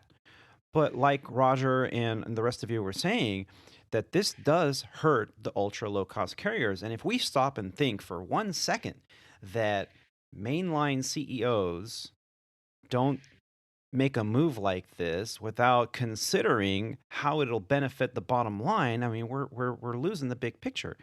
And just hours after this was announced, as you've mentioned, Spirit MEC, for the Master Executive Council for ALPA at Spirit Airlines, sent a letter to their fellow pilots. And it reads, "Dear fellow Spirit ALPA pilots, last week industry-changing agreements at the American wholly owned fee for departure carriers and the recent announcement that United TA underscore the serious threat of pilot market realities to Spirit, the improvements to mainline and fee for departure contracts will squeeze Spirit Airlines' ability to attract and retain pilots from both ends of the industry pilot supply chain. Spirit will not only continue to face high levels of attrition, but will likely experience serious difficulties attracting new pilots. More than a third of the pilots hired at Spirit so far this year have come from the AA wholly owned carriers.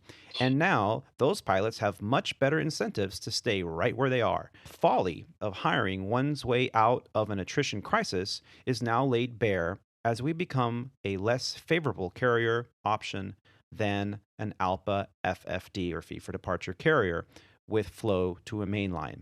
As the legacies come in with new pay rates and the fee for departure carriers offer potential compensation to exceed Spirit and a path to careers at the legacies, we need compensation and work rules that position Spirit as a career airline. It is now evident that other airline management teams not only know how to recognize when it's time to get a deal done, but how to do it. Spirit Airlines management must recognize that there is an existential threat to the airline's future. It's time for Spirit Airlines to be leaders, not stragglers. It's time to ditch the worn-out, old-school bargaining tactics and instead partner with labor for the health of our airline. Now, there's some pretty key points there that there's some key points, but you've got a totally different airline. Like, that's not the airline that Spirit was built to be. No, but they're a third of their... They need to adapt. They need to adapt and kind of overcome, but how do you adapt? I mean, the clientele that you're going for, you're already trying to put people in a somewhat uncomfortable, if you're just comparing, we'll just take an Airbus 320 to an Airbus 320. Would you rather fly on on a Delta Airbus, or would you rather fly on a Frontier or Spirit Airbus? I mean, I think that anyone's going to basically will tell you which one's more comfortable. And I don't know how you can increase, the amount of revenue much more than Spirit already has. And that's nothing against Spirit. It's just that the business model is a whole lot different.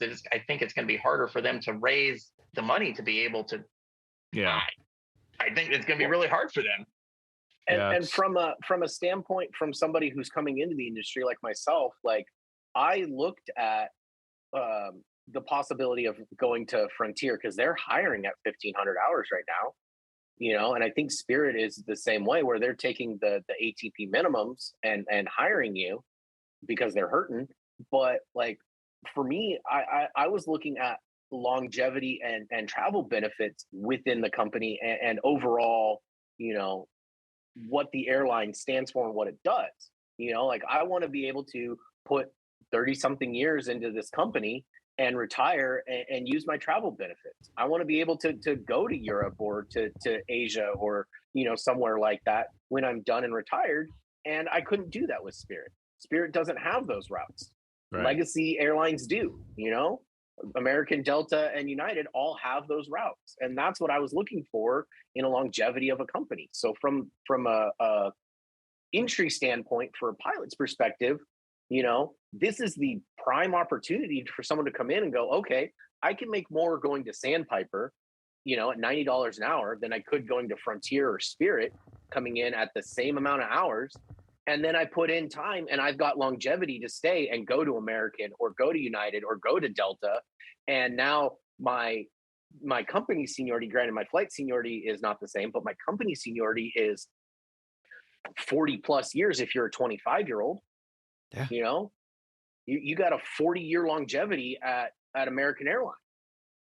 I mean, tell me that you're not going to want those benefits when you retire. Tell me that you're not going to have those great, amazing, things when you retire, because you are. And that's what I looked for. Yeah. Yeah. That's a good point. It is a very interesting time in the airline industry. We've been talking about this for years here on the podcast, amongst each other, out on the flight line, about how the regional fee for departure hub and spoke system cannot sustain itself. They tried fixing it first with putting bigger airplanes on a regional route, going around scope clauses in order to fly more passengers per pilot because of a shrinking number of available pilots out on the market. We talked about mandatory retirements becoming a big floodgate that's going to open, and it has. Mandatory retirements have caused some serious shortages along the mainline carriers and the major airlines in the country. And to make up for that, they started hiring. And when you hire from an experienced pool, which is the regional carriers. So what happens to the regional carriers when there's growth on one end and loss on the other through the flow is you have to make up for that. And we've been talking about this now, at least on our end at Legacy and at Sandpiper, for a really long time. What was it, 2011, when the mainline carrier decided to go bankrupt and the scope clause went away, and they gave away a bunch of flying for contracted out regionals, and a lot of guys and gals went to low cost carriers. They're like, you know what, this regional airline's going belly up. They're claiming bankruptcy. We're out of here. And they went and took, opportunities at Spirit, and a lot of them went to Virgin America, which was a carrier at the time that got merged into with Alaska. And, they've got their career paths. And sometimes you're just lucky. You get lucky, you end up somewhere. And other times you end up at a carrier that you thought was a good move, and then they start shrinking and they start going out of business. And you're like, oh, crap, So you never know in this industry. You never know with this career. You try to make the best decisions, the most sound decisions. And there are times when those decisions are hard to make and hard to come by, the opportunities. But right now, with this, temporary pay hike, everybody's talking about it. They're attracting those resumes. They're getting people not to go and leave, because when someone, like you said, Alex, when someone leaves Sandpiper to go to a low-cost carrier, that's one less resource for mainline to have that, that faucet of pilots that can come in and take over as the retirements happen and as the growth comes back. The projections that we've had explained to us is that international flying might come back to pre-pandemic levels, but not until somewhere around 2025. That's not far away. And as a matter of fact, the article went on to state that the U.S. airline industry plans to hire as many as 30,000 pilots by the year 2030. Wow. That's less than 8 years away. 30,000 pilots. That's a lot of pilots. And where are you getting them from? Where are they coming from? And that's the thing, is they're not there. The flight schools, I mean, with inflation costs being as it is, like, you're looking at a cost to entry right now of $100,000+, right? I don't know how the pilot mill schools are sitting, but I know, looking at, one of the big ones that's out there, it's sitting somewhere around $90,000 to $100,000 granted, you go from zero to hero, right? But you know, it's still you can't tell me that you're going to get this person coming in off the street who knows nothing about flying, and you're going to tell them, hey, go ahead and get yourself $100,000+ into debt and then go work for pennies. Yeah. You know, Yeah. What? I did it. I mean, what are you saying? I was gonna say, and that's what you guys you know experience, and that's what they're trying to alleviate now. Like, you know, my pay sitting before all this was happening, my pay was sitting somewhere around $3,800 a month, right? Which in you know in how it's sitting right now with inflation is probably no different than where you guys were, maybe a little bit more than what you guys were, you know, 10, 15 years ago. Yeah. You know, now we're sitting here and, you know, going to be making almost double that, you know, that alleviates that kind of that burden so that someone doesn't have to defer their student loans or their interest on their loans for that long. And they're not going to have it compound and, you know, go from a $100,000 loan to a $200,000 loan because they deferred their interest, you know, and pay that off the rest of their life. Have you been looking at my financials, dude? I remember when you told that to me when we met, you know, that like you deferred and you put off your interest, and no one told you about compound interest. And by the time you realized it, your, you know, $60,000 debt was now $120,000 debt. Yeah. And that's the thing that like these kids, cool. Hey, go take out $100,000 loan. The banks aren't going to tell you, you know, that, oh, by the way, if you defer your payments, you're going to compound your interest, right? Yeah. So like to have this pill to swallow that you're only going to be making $3,800 a month, you know, with $100,000.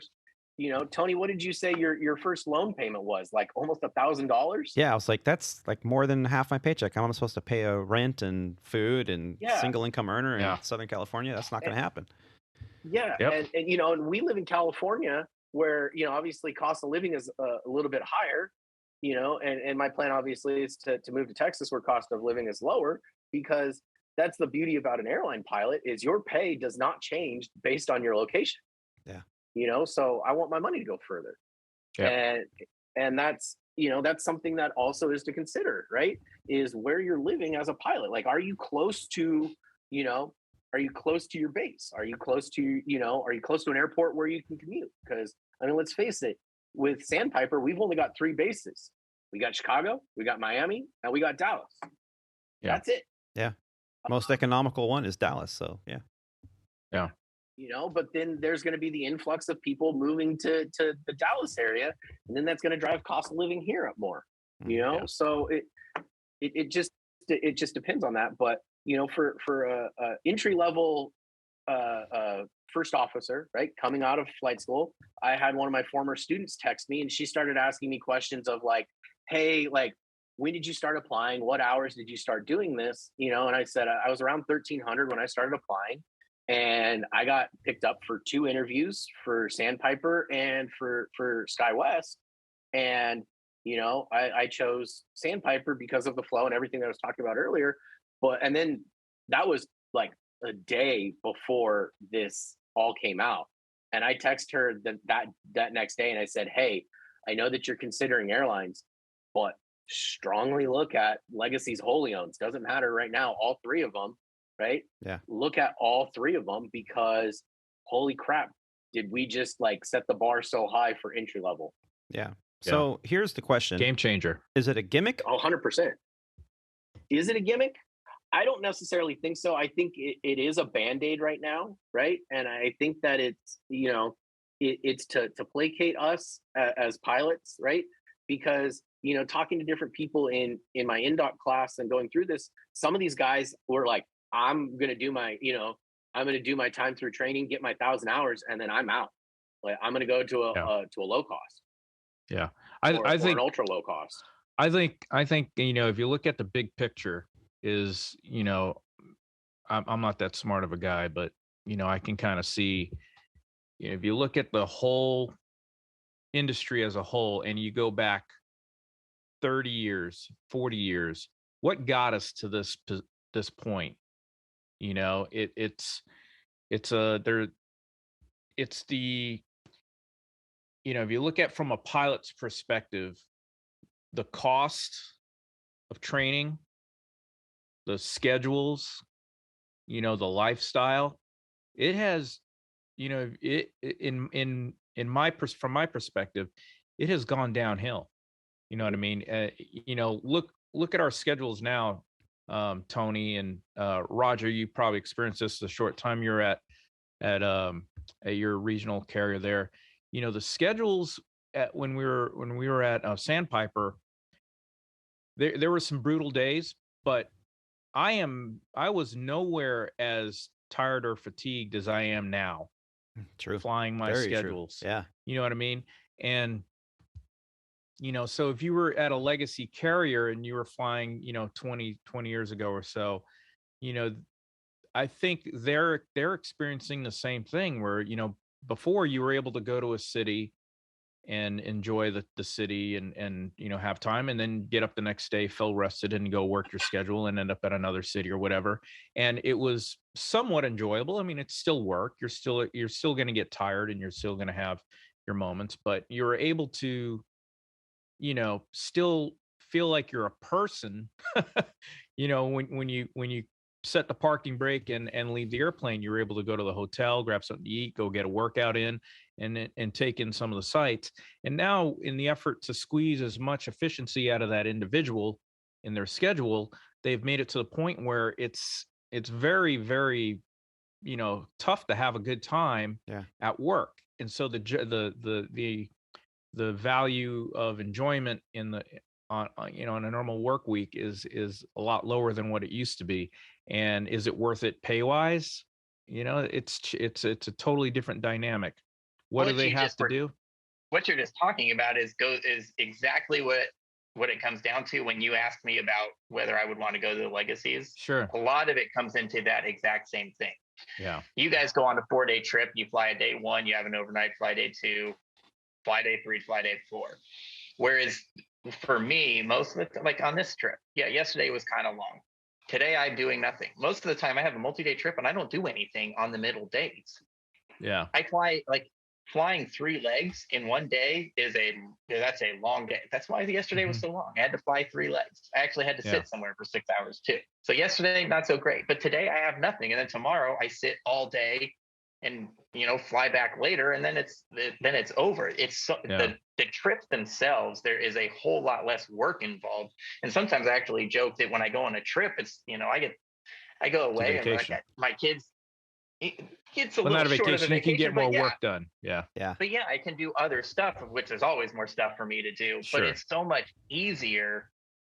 Like working my trip is a whole lot easier than, anything that I did at, when I was at ExpressJet for the 5 years or, what you guys do now. Work so it's a term we call quality of life. Yeah. Quality of life on the clock and off the clock. And mine's like the quality of life on the clock. Yeah. Oh yeah. Is a whole lot more than what you guys have. Yeah. Mm-hmm. Yeah. Well, but then so again, I grew up in the industry, right? My dad worked at Legacy back in when he started at Legacy. It was the Air Cal merger in the 80s. And I grew up in the 90s, right? Flying around pre 9/11. And this was the times where you'd be with your crew for the entire month. You'd spend the month with them. My dad was on the fondest memories I have was when my dad was on the 10 based out of LA. And, he'd be with his crew going to Boston. He'd be with his crew going to New York for a month. And, you'd go out to New York for a 3-day layover, right? You'd get in on like a Monday and leave on a Wednesday. You had time in the city to be able to be in the city and enjoy yourself. And, now it's like, okay, cool. Hey, you're going to spend your night in Grand Rapids tonight. And then tomorrow you're in, you're going to Dallas and back up to Fargo, North Dakota. You're not spending enough time to really, have good quality of life. Is, and that's what FAR 117 brought, is a means to have the airlines increase efficiency with their pilot groups. I mean, the fact that we can fly more now. Yeah, we got a couple extra hours behind the door at the hotel, but we can fly a lot more now. And so it's all about efficiency, maximizing the schedules. We've heard this schedule maximizer and all that stuff, with the companies you're using to get us flying as much as possible. And forget about circadian rhythm. Forget about all that stuff, rest on layovers and the ability to have a meal during regular hours and not in the middle of the night. I mean, that stuff's not important because they can't see past the productivity of it all. And to order, to circle back to what we're talking about, we've given up so much. We've been so exhausted over the past few years with our schedules. And I know to some people, they think, oh, you're whining. But it's true. And no matter who you ask, flight attendants or pilots alike, we're exhausted. This backside of the clock, multiple time zones. The other day I did a trip. I was in 6 different time zones in one trip and not all at once. And so, yeah, I can't even do simple math anymore. I mean, it's just, I'm exhausted. And I'm trying to juggle everything. I'm trying to juggle work. I'm trying to juggle home. And it's tough. And to have at least a minimum of some kind of financial compensation for that, just to adjust for the incredible inflation that we're dealing with, is a starting point. It is at least a beginning. It is a sign of good faith, even though that there's a hidden agenda that they don't tell us about minimizing the other airlines poaching our pilots, which is really what it's all about, to minimize that. It's not because they like us. It's not because they go, Alex is doing such a good job in new hire training. We're going to give him a 50% pay raise. F that. Yeah. They're not thinking about that whatsoever. And if it doesn't benefit them in some way, shape, or form, financially, fiscally, or otherwise, they're never going to make a decision to help us out.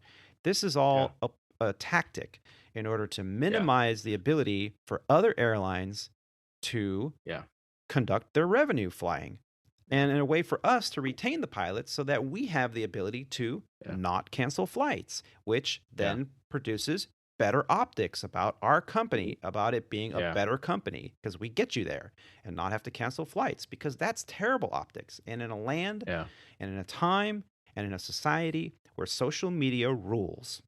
Yeah. And the one thing I like to add to that is while I am kind of skeptical at this play that the corporation is making, I totally welcome the pay increases, and I congratulate all the regional partners that have signed on with this new agreement or whatever. That's awesome for them, and I think it's more than deserved, because you and I have been there, and it's not fun trying to make ends meet and still trying to live out your dream. But I'm a little skeptical, but I do want to commend though our company for leading the charge on this, because we've been with the company over 17 years, I guess, at this point, maybe 18. I can't even count anymore. And it is so rare. I mean, I can't even think of a time when we have actually been the first, right, in any category. Right. You know what I mean? And especially something like this. And a lot of the time, a lot of the situations, our industry, our company, relative to the industry, has been reactive rather than proactive. And right now, it seems like we are being proactive. And that is something that I have always wanted our company to be, is, set the bar and let everybody else catch up. Yeah. And I understand a lot of the philosophies that, we have to follow, and you don't want to be too overreactive or too, proactive on things, because it may not work out, for the better for you. And this is going to cost the company a lot of money. But I do think it's something that is needed, at least to start addressing the situation amongst many. We talked about money. Quality of life is the biggest thing coming up next. These are things that is going to fix the problem. You need to make this job more attractive to the guy coming into the industry, and money and the quality of life are going to be the two things that are going to, set us in the right direction. Right. And one thing to piggyback off of both of what you were saying is what yeah, okay, they're saying, oh, $90 an hour, oh, you guys, that's a lot of money for just sitting up there and pushing buttons, and you guys don't work, right? But what other industry do you guys know of? And I'm putting this out there to the podcast world too. What other industry do you guys know of that you put your job and career literally on the line every 6 months? Yeah. You have to get a medical. It's a year for us now, but yeah. Anyway, yeah, well, I'm just kidding. You know what I mean, right? You have Small to get a joke, medical. yeah. You have to, you have to go through checking events, right? Yeah. No, Yeah. you're right. What other career do you know that your job is literally in jeopardy every Yeah. time you go see your AME and every time you Yeah. have a check event? Yeah. Or if you have a headache or a migraine or Yeah. something like that, your Or job's God on the line. forbid you have a condition or something like that you're not reporting, Yeah. But like, what other industry does that? There's no other job. Like, you could be an accountant and be like, I'm an alcoholic and I have diabetes and I can't see very far.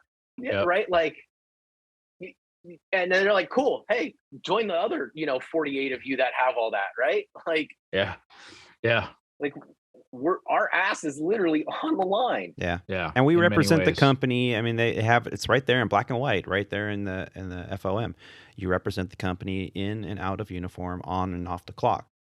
And like you said, your job is at jeopardy. You do anything stupid, you could be dealing with a career ender.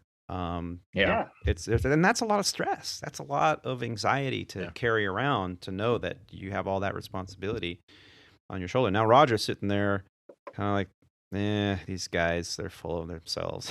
No, not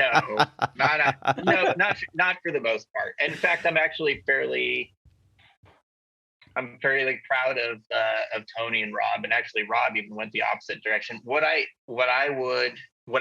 part that I would have taken exception to is, and which you guys probably still do, even if you didn't voice it, is if Sandpiper, if regional airlines are getting this, then we want more too.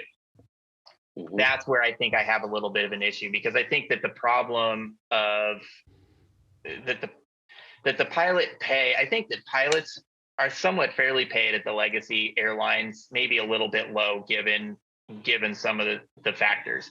But I think that the problem with pilot pay is at the bottom, because the guys at the bottom from when we were coming up and where Alex is starting right now, and even with the $60 an hour for all the reasons that he appropriately mentioned, is low. Yeah. The barriers to entry, the cost of entry into this career, and with all the other things that were also brought up, that is the pay that needs to come up. But like I mostly jokingly made at the very beginning of this, in the end, you got to have guys that are ready to fly, and but they're not working that much less. I would argue that the regional pilots work harder, because they fly more legs, and when is a stressful time for the pilot? It's the takeoff and landing, and who does more takeoffs and landings? Is it going to be Alex in flying for the regionals, or is it going to be that 777 guy?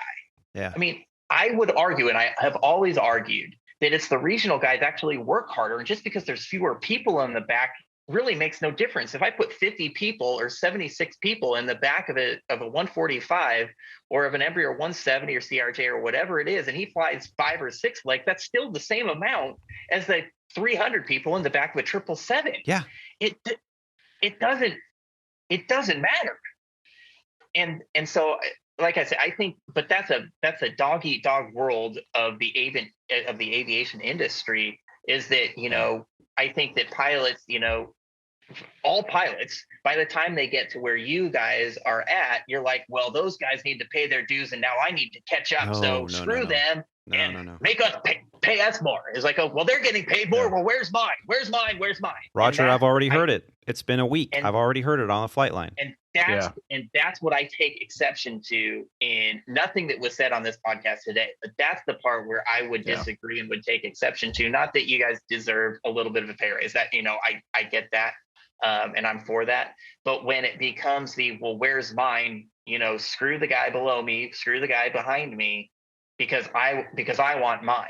And that's the problem the aviation industry as a whole has, in my opinion. Yeah. It's capitalism.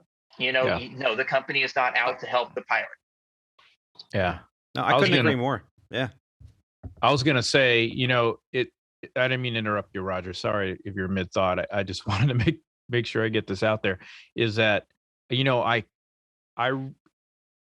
this much of me believes this is the first step or the first movement in the direction of one seniority list and eventually one pay scale. In other words, you're an FO, this is what you get. You're a captain, this is what you get. It's gonna happen. I'm telling you. I brought that up to Tony the other day. It's gonna happen. He just gave you the same face. I don't think that is going to happen for a multitude of reasons. Because the other thing that hasn't been brought up right now, because it's not really aviation, but it's the world. I don't know. I mean, you brought up. I think it was Tony. You brought up an article that said international travel coming back by 2025. I do not think that is going to be the case anywhere close. Really? Not because that's not where it could come, but if you look what's happening in the world right now, where we're coming out of a pandemic and all people have all this pent up travel desire, and demand with desire, which is then leading to demand. But look at jet fuel prices. Look at inflation. Look at what's going to. I mean, yes. I don't know what's going to happen, but if you look at the world right now, how in the world is there not going to be a massive slowdown? And as soon as all this demand from the desire, and when people all of a sudden look at their bank accounts and realize the fact that, no, we actually don't have enough money to pay for Alex's $90 an hour or the 777's, $800 an hour that they want, I think that there's probably going to actually be a reduction in demand over the past couple of years, not because of aviation, but just because I think that you're looking at a global recession because of what's happening. How is it that we're going to get gas prices to come down? And how much is Legacy Airlines spending on jet fuel? How much are all the Legacy Airlines spending on jet fuel? How is that going to translate into a 30 or something 30% increase in ticket prices? And at what point is that largest consumer of petroleum gas? Right. And at some point, I think that and only because of the pandemic, I think you have the radical shift in nobody flying to huge amounts of people flying. Yeah. Whereas all of a sudden, because of now, again, a global phenomenon that's not aviation, that's driven up fuel prices, is going to actually pull that back, because they're going to need to charge 30% more for a ticket. And people just aren't going to have the money because they're trying to buy infant formula, or because they're trying to put gas in their car just so they can go to work. Yeah. Where their wage isn't keeping up with anything. And I think that on a huge, massive global scale, I think that you're going to actually have a reduction in flying because of that, which could right size things, which is going to then push all of this national seniority list and, off into the future again, because that's just the world. Yeah. Well, let's hope you're wrong. I hope that I'm wrong, but I think that from a realistic, I do hope I'm wrong, but I think from a realistic standpoint, you look at the world right now, and it's, at least for me, not job related or anything, but it's pretty messed up out there. Yeah. Yeah, sure. There's a lot of messed up things going on in the world that have nothing to do with flying an airplane. I know. Yeah. And it's all interconnected. Unfortunately, that's the way the world works. It's all interconnected. I think that Roger, you're absolutely right. Rob, that would be fantastic. We've been talking about a national seniority list since I was getting my private pilot, and we were talking about that. I don't mean like a national, but just like between company, the wholly owned and a more the balanced, a more balanced. You start here and then you work your way up. Right. Well, and to Rob's point, that's one of the things that we've been talking about. Obviously in the schoolhouse and union stuff and everything is. Like, that's one of our hard points right now as flowing is, okay, cool. We're going to get a seniority number, but we're going to get a seniority the day we flow, right? Why not give us a little bit more incentive? Like the day you put on captain, is the day that you catch a seniority number over at American and you build your seniority over there. Yeah. Something like that. There, to merge the seniority list, to get somebody from I'm working for Legacy Airlines right now, regardless of if it's a wholly owned or not. My email, my everything is at legacy.com. My badges are Legacy Airline badges. Yeah. Like I'm working for Legacy Airlines. So why can't I get a seniority number over at Legacy? And that's to yeah, which goes to my point that I asked Tony about the other day. It's like, why don't this is all Legacy Airlines at this point, right? Like, put it all together, make it all Legacy Airlines. The reason we're talking about the age-old debate in our industry and in our company. Yep. It's something that, but I do, being in the situation we're in now, I think there's a shift. There's a huge shift going on. What's going to happen? I think we all. I think that's what we'll see. Have a clue what's going to happen, but it's a major shift. I could just sense it right now. This is different. This is different than even bankruptcies and all that other stuff. This is different. Yeah. And I think, Rob, what you were saying earlier with this, the seniority list and stuff, I think what we've been talking about over the years is that the regional airline structure cannot continue the way it is. And, we've all kind of hinted towards it. I think that it would make more sense now to merge regional wholly owned carriers with the main line so that when you got a job, you started off on the little jet, on the pay scale at Legacy Airlines with all the legacy benefits, and then you work your way up with your seniority to bigger and better opportunities in terms of bases and aircraft and moving up at your own pace if you want to, because it just makes more fiscal sense to put us all together. Now, in the past, it wasn't happening. That's how I was saying.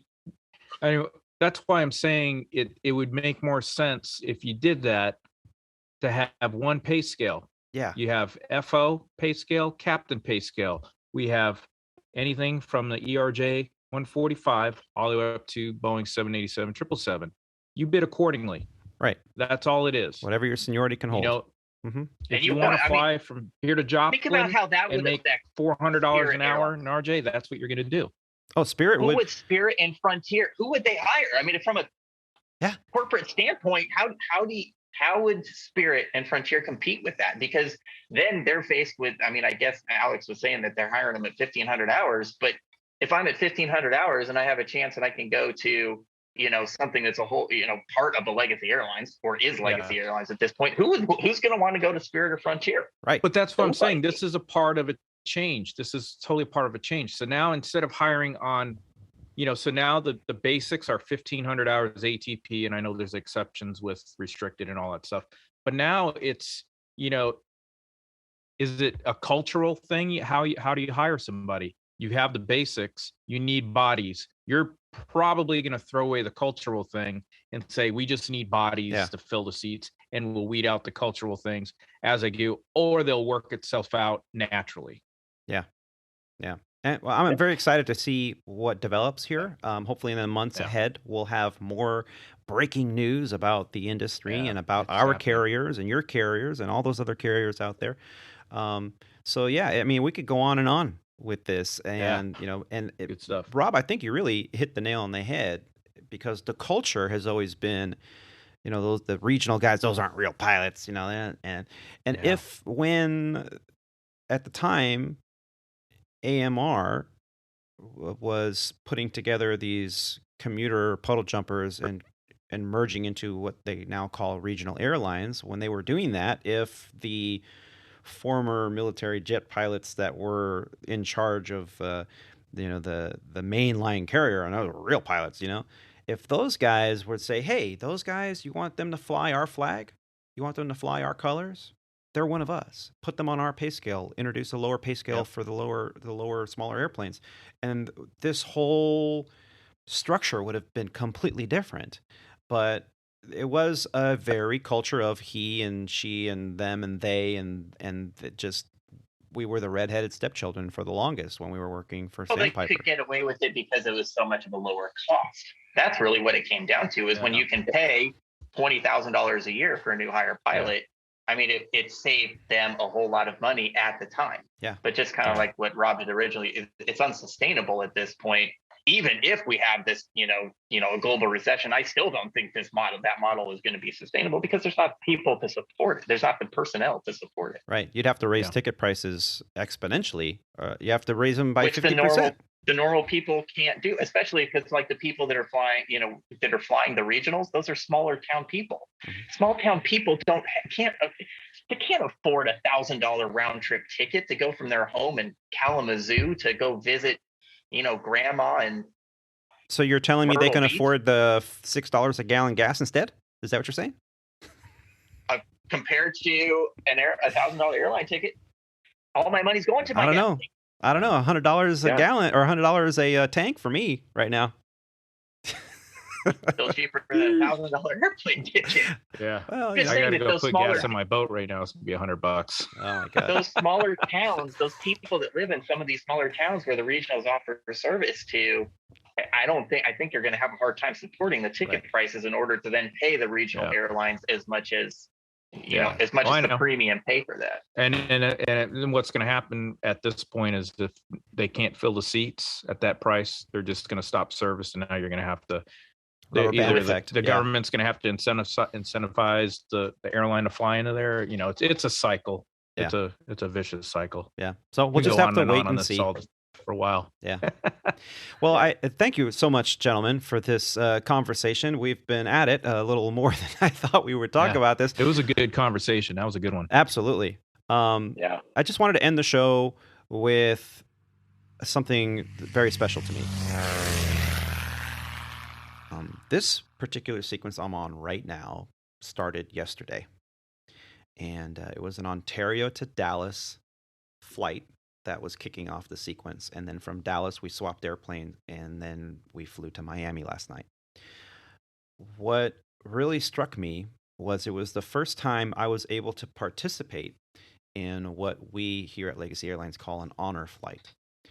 I met with the captain before sign-in time at Ontario Airport. It's a relatively small airport, and there's a little area where flight crews is kind of quiet, and flight crews stay away from the gate and they hang out because there isn't really like a crew room or anything like that there. They have an operations, but not something that we can easily access. So we're hanging out in the hallway, and the captain gets a phone call from dispatch from SOC, Systems Operation Control to be exact. And he says, "Hey, Captain, I'm sending you an email. Just want to let you know you're going to have what they called MR on your flight, military remains. And I'm going to send you an email on the instructions on what to do for that." And he immediately pulled up the email on his tablet and shared it with me. And I was honored immediately. We show up to work every day. We don't really think about it. We just kind of do our job. And, once you get comfortable and confident about your job, you just show up and you do your thing. And then you get an email right before the flight saying that, hey, you're going to be a part of something very special. So we both dove into the procedures that we had to go through, very specific. And you want to do it justice because it's a big deal. Went out to the ramp when the airplane came in, and everybody was out there. The fire department, all of them out there, in attention. The police department in full dress uniform. They had the escort, the U.S. Army military escort, who escorts the fallen soldier, and then they had a liaison, and she coordinated the procedures. She was the one taking all the photographs for the families, and we really didn't know anything about the soldier other than we had the name from the manifest. We had the name of the escort from the manifest, and that's all we really knew. This is the first time I participated in something like this. It was actually the first time that my captain participated in this as well. And so we reviewed the procedure that we were supposed to go through, and I had to remain in the cockpit. The noise level had to be at a minimum, so we had to make sure that the aircraft had ground power and had preconditioned air. So the APU had to be shut off, the noise had to be kept to a minimum, and all movement around the aircraft had to be halted. during the ceremony of bringing the soldier, the fallen soldier, on board the aircraft in the cargo hold. I was able to witness it. It was very moving. I saw the procedures with the flag, the passing of the flag, and then they brought the escort up into the flight deck during pre-boarding with the captain and the liaison. And we all introduced each other. They took some photos for the family from the flight deck with the flag. And then they had asked me, the liaison asked me, is it okay if the flag rides on the flight deck so that our escort doesn't have to sit there and hold the flag throughout the flight? And I said it would be an honor. I will secure the flag into our cockpit jump seat, and we'll make sure it gets there safely. She said this flag is very important because this is going to end up being the flag for the unit, representing the unit. And I mean, it hit me like a ton of bricks. So I took the flag and I carefully inspected the jump seat in the cockpit. I made sure that it was clean, the seatbelts were arranged completely straight. I placed the flag there and we secured it in a 5-point harness. My captain watched me do it, and the liaison watched me do it, and the escort watched me do it, and they paid me one of the biggest compliments I think I ever got. And they said, "You handled that flag with such respect. Thank you." Nice. Sorry, guys. Ah, it's emotional, dude. It's awesome. Oh man, don't worry about it. Like, it's, I know Rob and I can speak from this, that like for our brothers from the military side, that like it's, what you did was incredible. So thank you. Yep. Yeah. So we took the flag to Dallas, and when we arrived, there were some procedures that we had to follow. We had to call in range. We had to make sure that the honor guard was available. Same kind of procedures when offloading the military remains of our soldier. And the captain had to escort the U.S. Army escort, down onto the ramp. And he had some choice words that the company has you read to the escort on behalf of Legacy Airlines. And as we pulled into the gate, seeing all those honor guard retired veterans sitting there in full uniform with all the flags and everything was very emotional. And the captain, after the ceremony was complete, he came up back into the flight deck, and I noticed he wasn't saying much at all. And I was just packing up the airplane, and we were getting everything ready to go to our next flight. And I just sat there with him for a few minutes, and finally I said, "Are you okay?" And he looked at me, and he, like just now, I'm fighting back tears thinking about it, and he was too. He said, "Man, that is something that really hits you." So I did my diligence, and I wanted to talk about it today, and I looked it up, and it turns out that we were transporting a very young man with a promising future ahead of him, whose life tragically came to an end due to a motorcycle accident in California. And I'll put a link in the show notes that talks about it. But it's entitled from Yahoo News on an article that came out on June 7th. Rest in peace, G. Weaver. Community mourns the passing of former star athlete Giovanni Mosley. Long before Giovanni Mosley took his first strides at Weaver High School as a varsity athlete, the then sixth grader took a flying leap into gravel to score a touchdown to win a football game in PE class. He was picking rocks out of his leg, said Gary Atchley, Mosley's then teacher and now Weaver's head football coach. The kid was just a fantastic athlete, star player, and he unfortunately got into this motorcycle accident that ended the life of this 23-year-old. Man. He was an honorable mention selection to the Stars All-Decade Team for 2000 to present as a linebacker. The Stars selected All-Decade teams in 2017. Mosley made the all-country track team multiple times, helping Weaver mount a runner-up state finish as a senior in 2017 as well.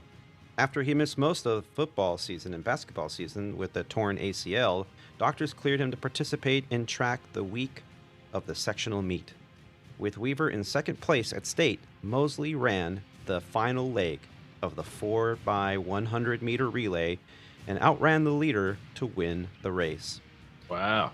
Hamby called the feat the best thing he had did that I've ever seen in my life. By that point, Mosley was about to burst. He cried during football games he had to miss.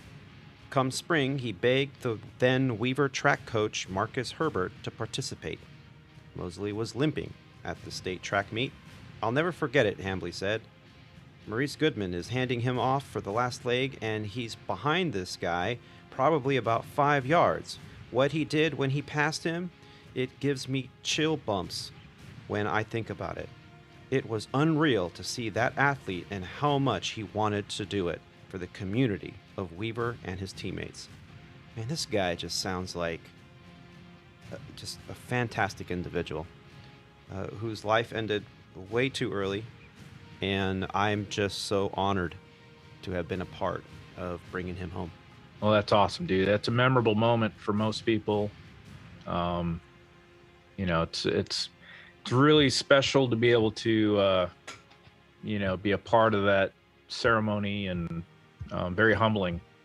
Yeah, it's something that when you witness for the first time, it just hits you right in the feels. Mm-hmm. Yeah, and I've been around gate C1 when they bring in, or C2, yeah, when they bring in the fallen, and I happen to be just like kind of walking on that connector between the Charlie terminal and the Alpha terminal, and I know what's going on, and so I stop and pay my respects, and some passengers are like, "Oh, what's this? A parade?" Da, da, da. They're clueless, and that's fine because they've never seen it before. But then when they stop and they realize, they stop and watch, and then they realize, they're like, "Oh dear, that's a soldier," and it's pretty neat to watch the emotion, in people's raw emotion. As they celebrate the life, or to watch the customs and the courtesies that the military and obviously the airline partakes into the whole occasion. It's pretty special. It is very. And yeah, I just want to say it was a complete honor to be a part of that. Thank you, gentlemen, for taking the time to listen to that story and that experience. It's still very moving to me, and I feel blessed. It's just the only way to explain it. Yeah, that's awesome. You were able to experience that and take part of it, and definitely honor the fallen the way you did. Yeah. You did good. You did good for the company and the country. Proud of you. From a service member's point of view, thank you, obviously, for being a part of that, and thank you for taking care of our fallen brother. And, it's and thank you. I mean, I just what you guys do out there for all those who have served, who are actively serving right now. Thank you for all that you do. I am part of a military family, as I think all of us have, in one way or another, a connection to that. Thank you, gentlemen, for those of you who have served with us, Rob and Alex. You guys are an inspiration to me, and thank you to all those that we've had on the show that are serving or have served. With 4th of July coming up, and with everything that's happening in the world, I think it's important to take a moment out, especially with the young children and family, and have them at least experience what the importance of our freedom relies on. And it relies on the dedicated few that volunteer to give us these freedoms at home. Well said. I just want to say thank you to Captain Roger, Rob D, and Alex D for joining us today. Please help us out by sharing this podcast online and with your friends. Be sure to subscribe or follow to the Squawk Ident podcast on whatever podcast platform you're listening on. We also love receiving listener feedback. You can send us emails or even audio feedback via our website at www.aviatortony.com. You can also contribute financially to the program right there from our homepage. Facebook, YouTube, and Instagram users can find us under Squawk Ident Podcast and Aviator Tony and Squawk Ident. And one final thank you to all of you for taking the time to listen to these grateful aviators. Keep the dirty side down out there, be safe, and take care of each other. Bye, y'all. See ya. Bye now. Later. Ciao, ciao. All right, stand by. That was a good one, fellas. Nice Yeah, job. it was.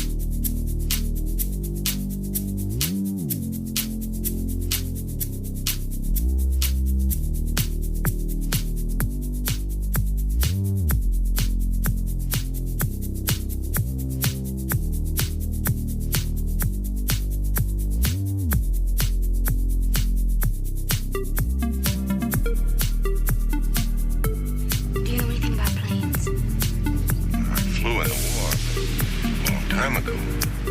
I wouldn't know anything about it. Do you know anything about planes? Do you know anything about planes? Can you fly this airplane and land it? No, not a chance. No, not a chance. No, no, no, no, no, not a chance.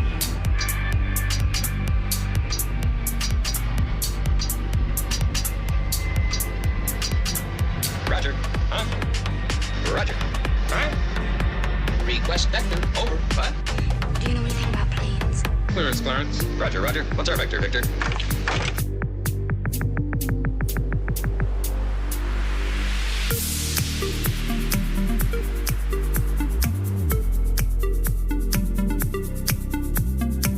The elite.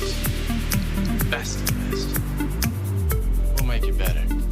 We'll make you better. Do you know anything about planes? Oh, you kill me. You really do.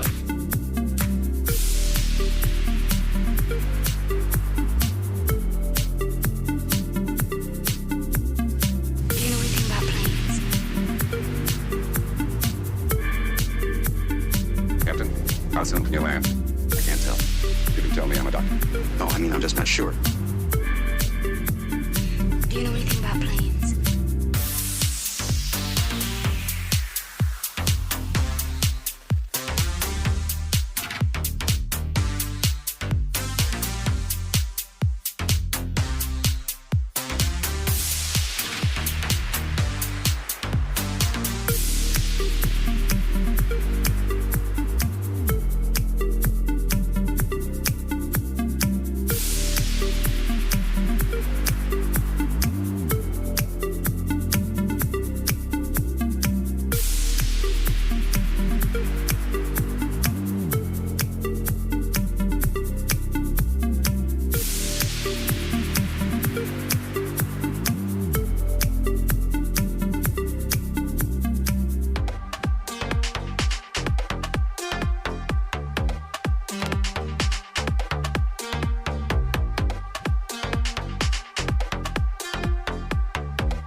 Can you fly this plane and land it?